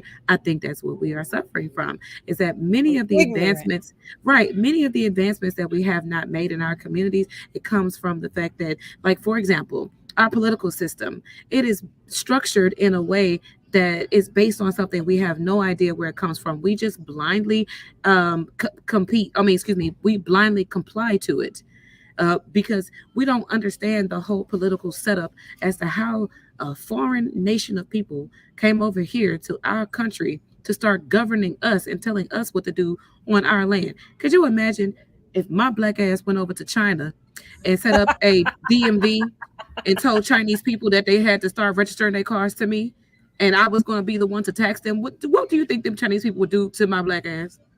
You saying you back in pieces? Come on. What how I don't, this is the reason why I say we are ignorant. We don't necessarily know how to overcome the challenges that are our main problems because I don't think our community has an answer for that. How did Caucasians get over here on our land, set up an entire government, and tell us that we have to abide by their rules? They are breaking up our homes. They're poisoning I think I us know how and our they did children. it. I think I got an You know what answer I for that. mean? But I mean, think I know how they did it, but I'm just saying, why don't we have a problem with it? Why are we still blindly falling into this compliance? because we're It doesn't make sense. following their setup. We're too busy fighting with each Right. other. We're Mm-hmm. too busy fighting with each other that we're forgetting who's the real enemy. Not that they're Right. the enemy, Right. but you know what I mean. Yes, I do. We're too busy fighting with each other. We're too busy Mm-hmm. saying. I was on Facebook the other day, and a woman put on Facebook, "All men hate women." That's what she put, and Poor I baby. put, "Not my man, not my Okay. sons, and not my brother." Okay, because the And men then around me someone, don't hate me at all. and then look, someone commented, "I agree, not my husband too, but you have to admit, sister, the majority of black men hate women." So then I put underneath it, "No, you guys got it twisted. That's false." You know what she did? She asked me what my nationality was. Oh, there you go. So you bounce right back on nationality. I think that's pure ignorance. Um, you can't. Everything is not based on what nationality is. It comes down to the social problem. I mean, this is me. I can be completely wrong. There are things and there are opportunities that we all have that we can benefit from. Period. Well, I don't care if you're white, black, Mexican, whatever you are. Now we all gonna have challenges. We all have a period. But when you comes down to the root of it all, it's you. It's what you can do. And I come from a very bad neighborhood. Got out the bad neighborhood. You know, my mother, thank God, got us to the suburbs somehow from the south side of Chicago, and we made it. We made it. All three of my brothers made it, right? And in terms of this topic right here, it's ignorant to think that all men hate women. I don't think that's the case at all. I think that's what's been politicized. It's been put out there. I think Brother Ryan talked about the media as well. That's what they're doing right now. It's women first men. And what seems to be happening though is the main race that's getting depleted by that thought process is the Yeah, melanin race. The it's other race, a black folk. We're It's crazy. bamboozled. exactly. Right. All the other races ain't going for it. Why is that? Why is the other races not We going? we got enough problems going on. Yeah, we And do. that's why I agree with Brother Ron because when it comes down to it, they want this powerlifting up black women movement or what a women movement period. I'd say women movement period. But you don't see the white women. White women are not leaving their husbands. No, Of none of course the other not. races are leaving their husbands. Nope. So who's more impacted by this movement?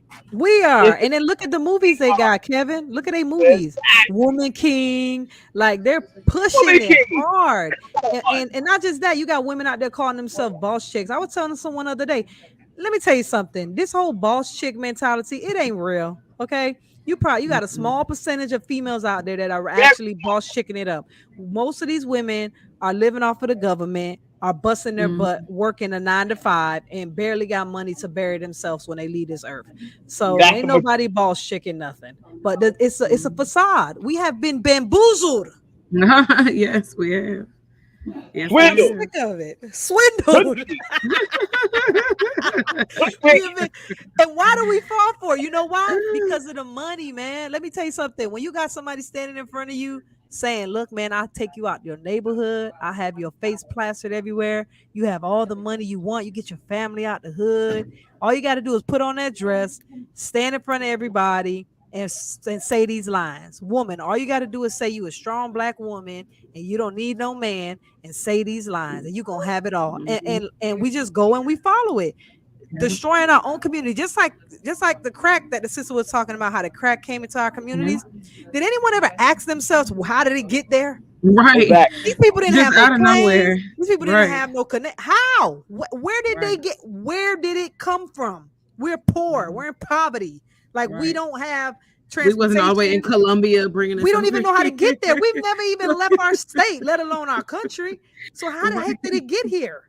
Yep. No one is Yep. asking that question, so we just gonna Yeah. just go on with the get on, right? And that's what the reason why I say I believe sometimes our men have to also wake up and not be so, easy to miss these cues when it comes to the evolution of our community, because the degradation of women and the abandonment of children, yes, it was induced, but it could have also been resisted. And I will say that there's always been a bit of a resistance because we've always had a conscious community, for example, but it's kind of like I said earlier, where that's not really what we tap into on a mainstream majority basis. So for the conscious community, where we're still calling each other's brothers and sisters, we're still trying to bring programs into the community. We're still trying to do things, wholesome for our communities. That kind of stuff. The masses don't really tap into it and support it and make it the norm. So I think it's going to be up to us to stay persistent. And I wanted to just say this in my closing, because I'm probably getting ready to close down. Yeah, it's 8 o'clock, so Head, we're at yeah, that head time. towards, Yeah, yeah, so I'm you about to go go head ahead and towards do my, your my flight. closing. Yeah. Uh-huh.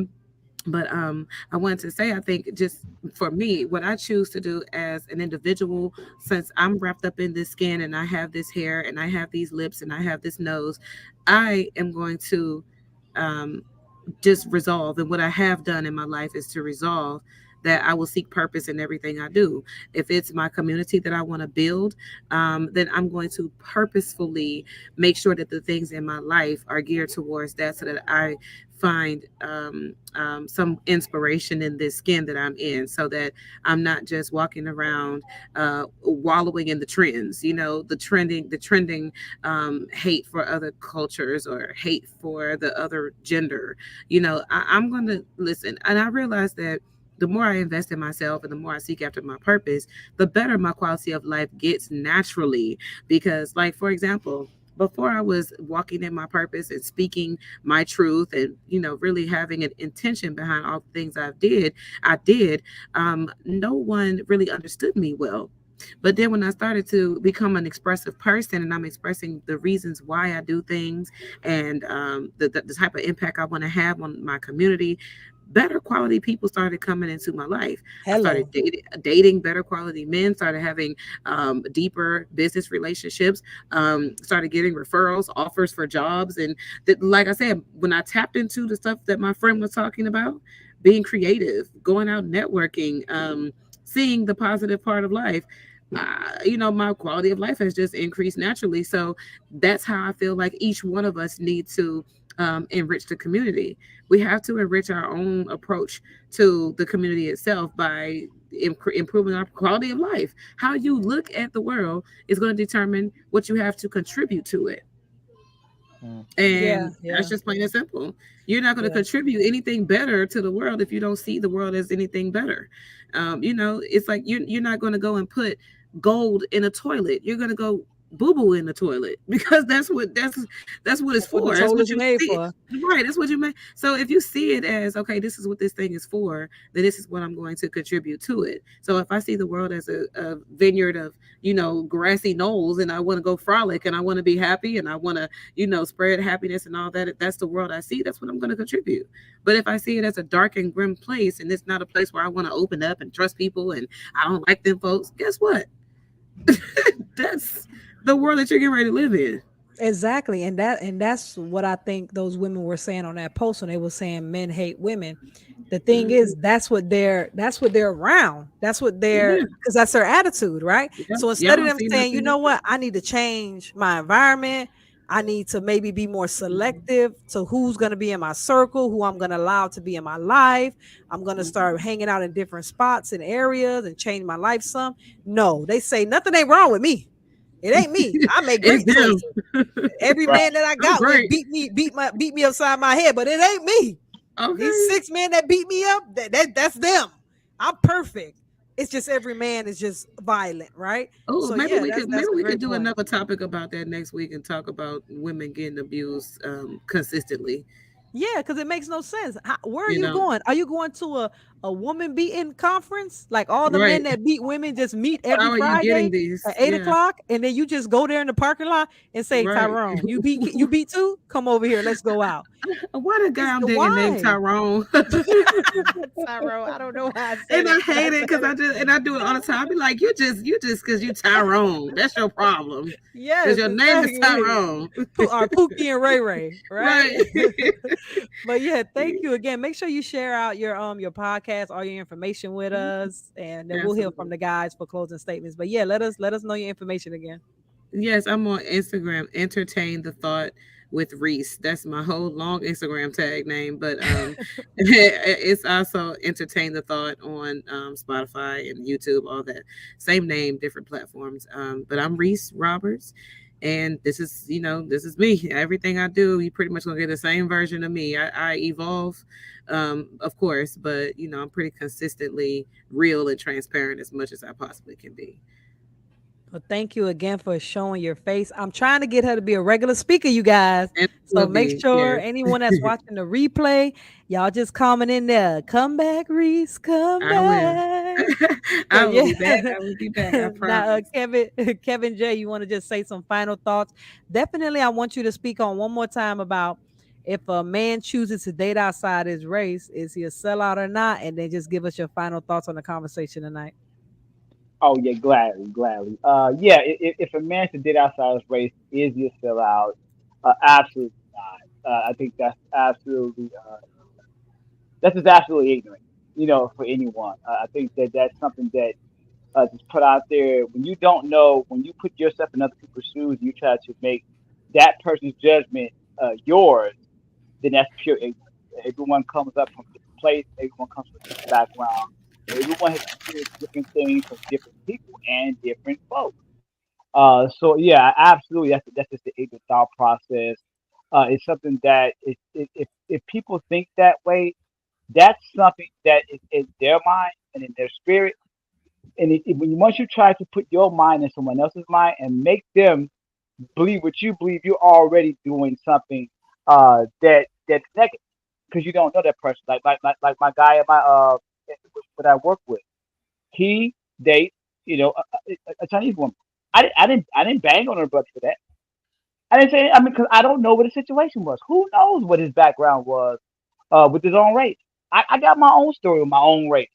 You know what I'm saying? When I came from, like, I was literally the black sheep. Like, I had to really be selective because I had to really worry about what this female might not like because I'm dark. I had to worry about that all the time until back then. So, I mean, you don't know what people's background is. So you really just don't know that. So at the end of the day, you have to allow people to be people. You have to allow people to make their own judgment. And just because you judge and you marry somebody outside the race, definitely don't make you a sellout in any kind of way. And I think the sister kind of explained her thought process of what a sellout was in a very good way when she said there are black people who are married to black people who are sellouts when they give up on their own family. Those Mm, are sellouts. mm, Women mm. too. They don't talk about it. There's women that walk away from their family too. It's not talked about. It may not be a high number, but they do it too. So it goes both ways. When you walk away from your family, you totally get away from your family, and you totally misuse or not do what your obligations is to your own family. That's the sellout. Whether you're black, white, or whatever you are, that's Mhm. actually the sellout. When you don't give to your family, when you leave your family stranded, that's the biggest sellout than anything I can imagine. So no, it has nothing to do with race. It has something to do about the person. In closing, again, this is a very good conversation. I came in a little late, but I'm so glad I got a chance to hear everyone speak. Me, I don't do anything. I'm not on social media really at all. You an I do excellent very reader, I'll small. tell you that much. Hey, thank God. Hey, I praise God. I do something well. Praise God. But Sister, yeah, if I you don't. ever want somebody to read something for you, and you doing like a presentation, sister, he Hey, just does it so perfectly. Like he I love stops it. when he's supposed to. It's like you guys had a meeting earlier, and you were like, "Okay, I need Hey, you to you stop know, right here and right there." He just does it. I don't know how he does it, why he's so That's good at it, natural talent. but yeah, he's praise the God. man. He's the man, and Hey, I'm hey, glad that you keep coming too. Thank you. thank you so much. I appreciate that. Only thing I do is do a very small Bible study with a few brothers. every Sabbath at around 1 Eastern time, 12 Central. I live in Arizona, so I'm on the kind of like, I guess, like the West Coast, so to speak. But yeah, I do a very small Bible study. That's really all I do. Oh, and by the way, Christy, you are invited. I have a Bible study coming up on whether or not women On Clubhouse. for men. I sent you a message You on send there. it to me. I'll be there. I'll be there. Yeah, it's Y'all We'll gonna see be you send a me guys. the link to that too. I want to come. Okay. oh yeah, I'll send it to Don't you leave too. me out. 100% Yeah, don't invited. do her like that. Don't do her like that, Okay, Kevin. don't be Don't do her having like fun that. without me. Don't have no Yeah, fun don't do without her me. like that. I'll send it 100% to her, invited. Kevin. 100% invited. I'll give you the information. I do it by Zoom, as you might know. I Okay. usually send it out by cell phone, so if I can send it to No, Christina. I'm a private. I'm a private because we talk through Telegram, but I'm gonna send you my cell number in private. Cool, Then you can just send it to cool. me, and I can Yeah, send but it to that's all I do. I don't do anything social media wise at all. But it's always a pleasure coming on here speaking with you, Christina. You're my sis. So you. Well, I thank you love for the supporting support. you and what you do. And also, your other sister, thank you so much for your words. I mean, it meant a lot to me. So thank you both Tell her very come much. back. Don't forget that part, Kevin. Come back as Oh, well. come back. Yeah, make sure you come back I'm as well. coming Brother Ryan, Brother Ryan, it's a pleasure hearing you speak once again, too, brother. Likewise. And listen, next week we're talking about child support. back. The Hey. effects on the black family or the black man when it comes to child support, and should we be putting men on child support, and should it be regulated? So yeah, we're going to talk about that next week. Let's let Ron close it out real quick. Ron, you want to share any platforms, any final words you want to share with us about, are you a sellout if you date outside your race? Okay. Yeah, I'm not really heavy on social media, but as far as a man dating out his race, I like what the sister said, Sister Reese. She did bring out some great points. She said you could be a sellout even within your own race if you're not treating, the black woman good, or vice versa. So I definitely agree with that. So I say, well, it depends on how we the individual, why the individual is doing it. Is he doing it because he hate his race? That's what I would say. And I'll say we should respect our race, or we should respect the black man, black woman, and love our neighbors as we love ourselves. That's what I would say with that. And as far as platform, I'm not really heavy on social media, but I definitely will be following you, Sister Reese. um, Chris, I'm already following you, and thank you for being here. And peace. All All right. right, Thank y'all. you guys again for everybody coming. Let's talk podcast. Hey, Make turn sure up. y'all like, subscribe. I'm looking forward to next week conversation. Bring y'all statistics. I want y'all to do some research when y'all come next week. I hope y'all can be here because it's a lot of things going on with this child support. And I think this is one of those issues you were talking about, Sister Reed. You were talking about the redlining and all that stuff. I think this is another component to that breaking up of the black family and why we find ourselves in the situations we are in today on top of everything else. So Yeah. thank you guys again for everyone for coming. Make sure like, subscribe, share the video. Sister Reese, I'll make sure I'm sending you all the information that I get from Kevin so you could definitely be there. This And, brother he's on it. Kevin, I'll definitely join you on a Bible study, and thank you very much, and definitely respect your input as well. And thank you guys. All Oh right. yeah, make sure you if I get the cell number, I can shoot you a Zoom as well, brother. Yeah, All right. I'll send you both. I'll send you his number and my number as well. And I'll send you her Gotcha. number too. So you can send her the Zoom. We gonna all have each other's number tonight, okay? It's all Plug it good. in. All good. Praise God. All right. Thank you guys for coming to the platform again. Sister Reese, make sure you come. Everybody have a good night, Yeah. good night, good night. All right. Good night, y'all. Peace. Peace.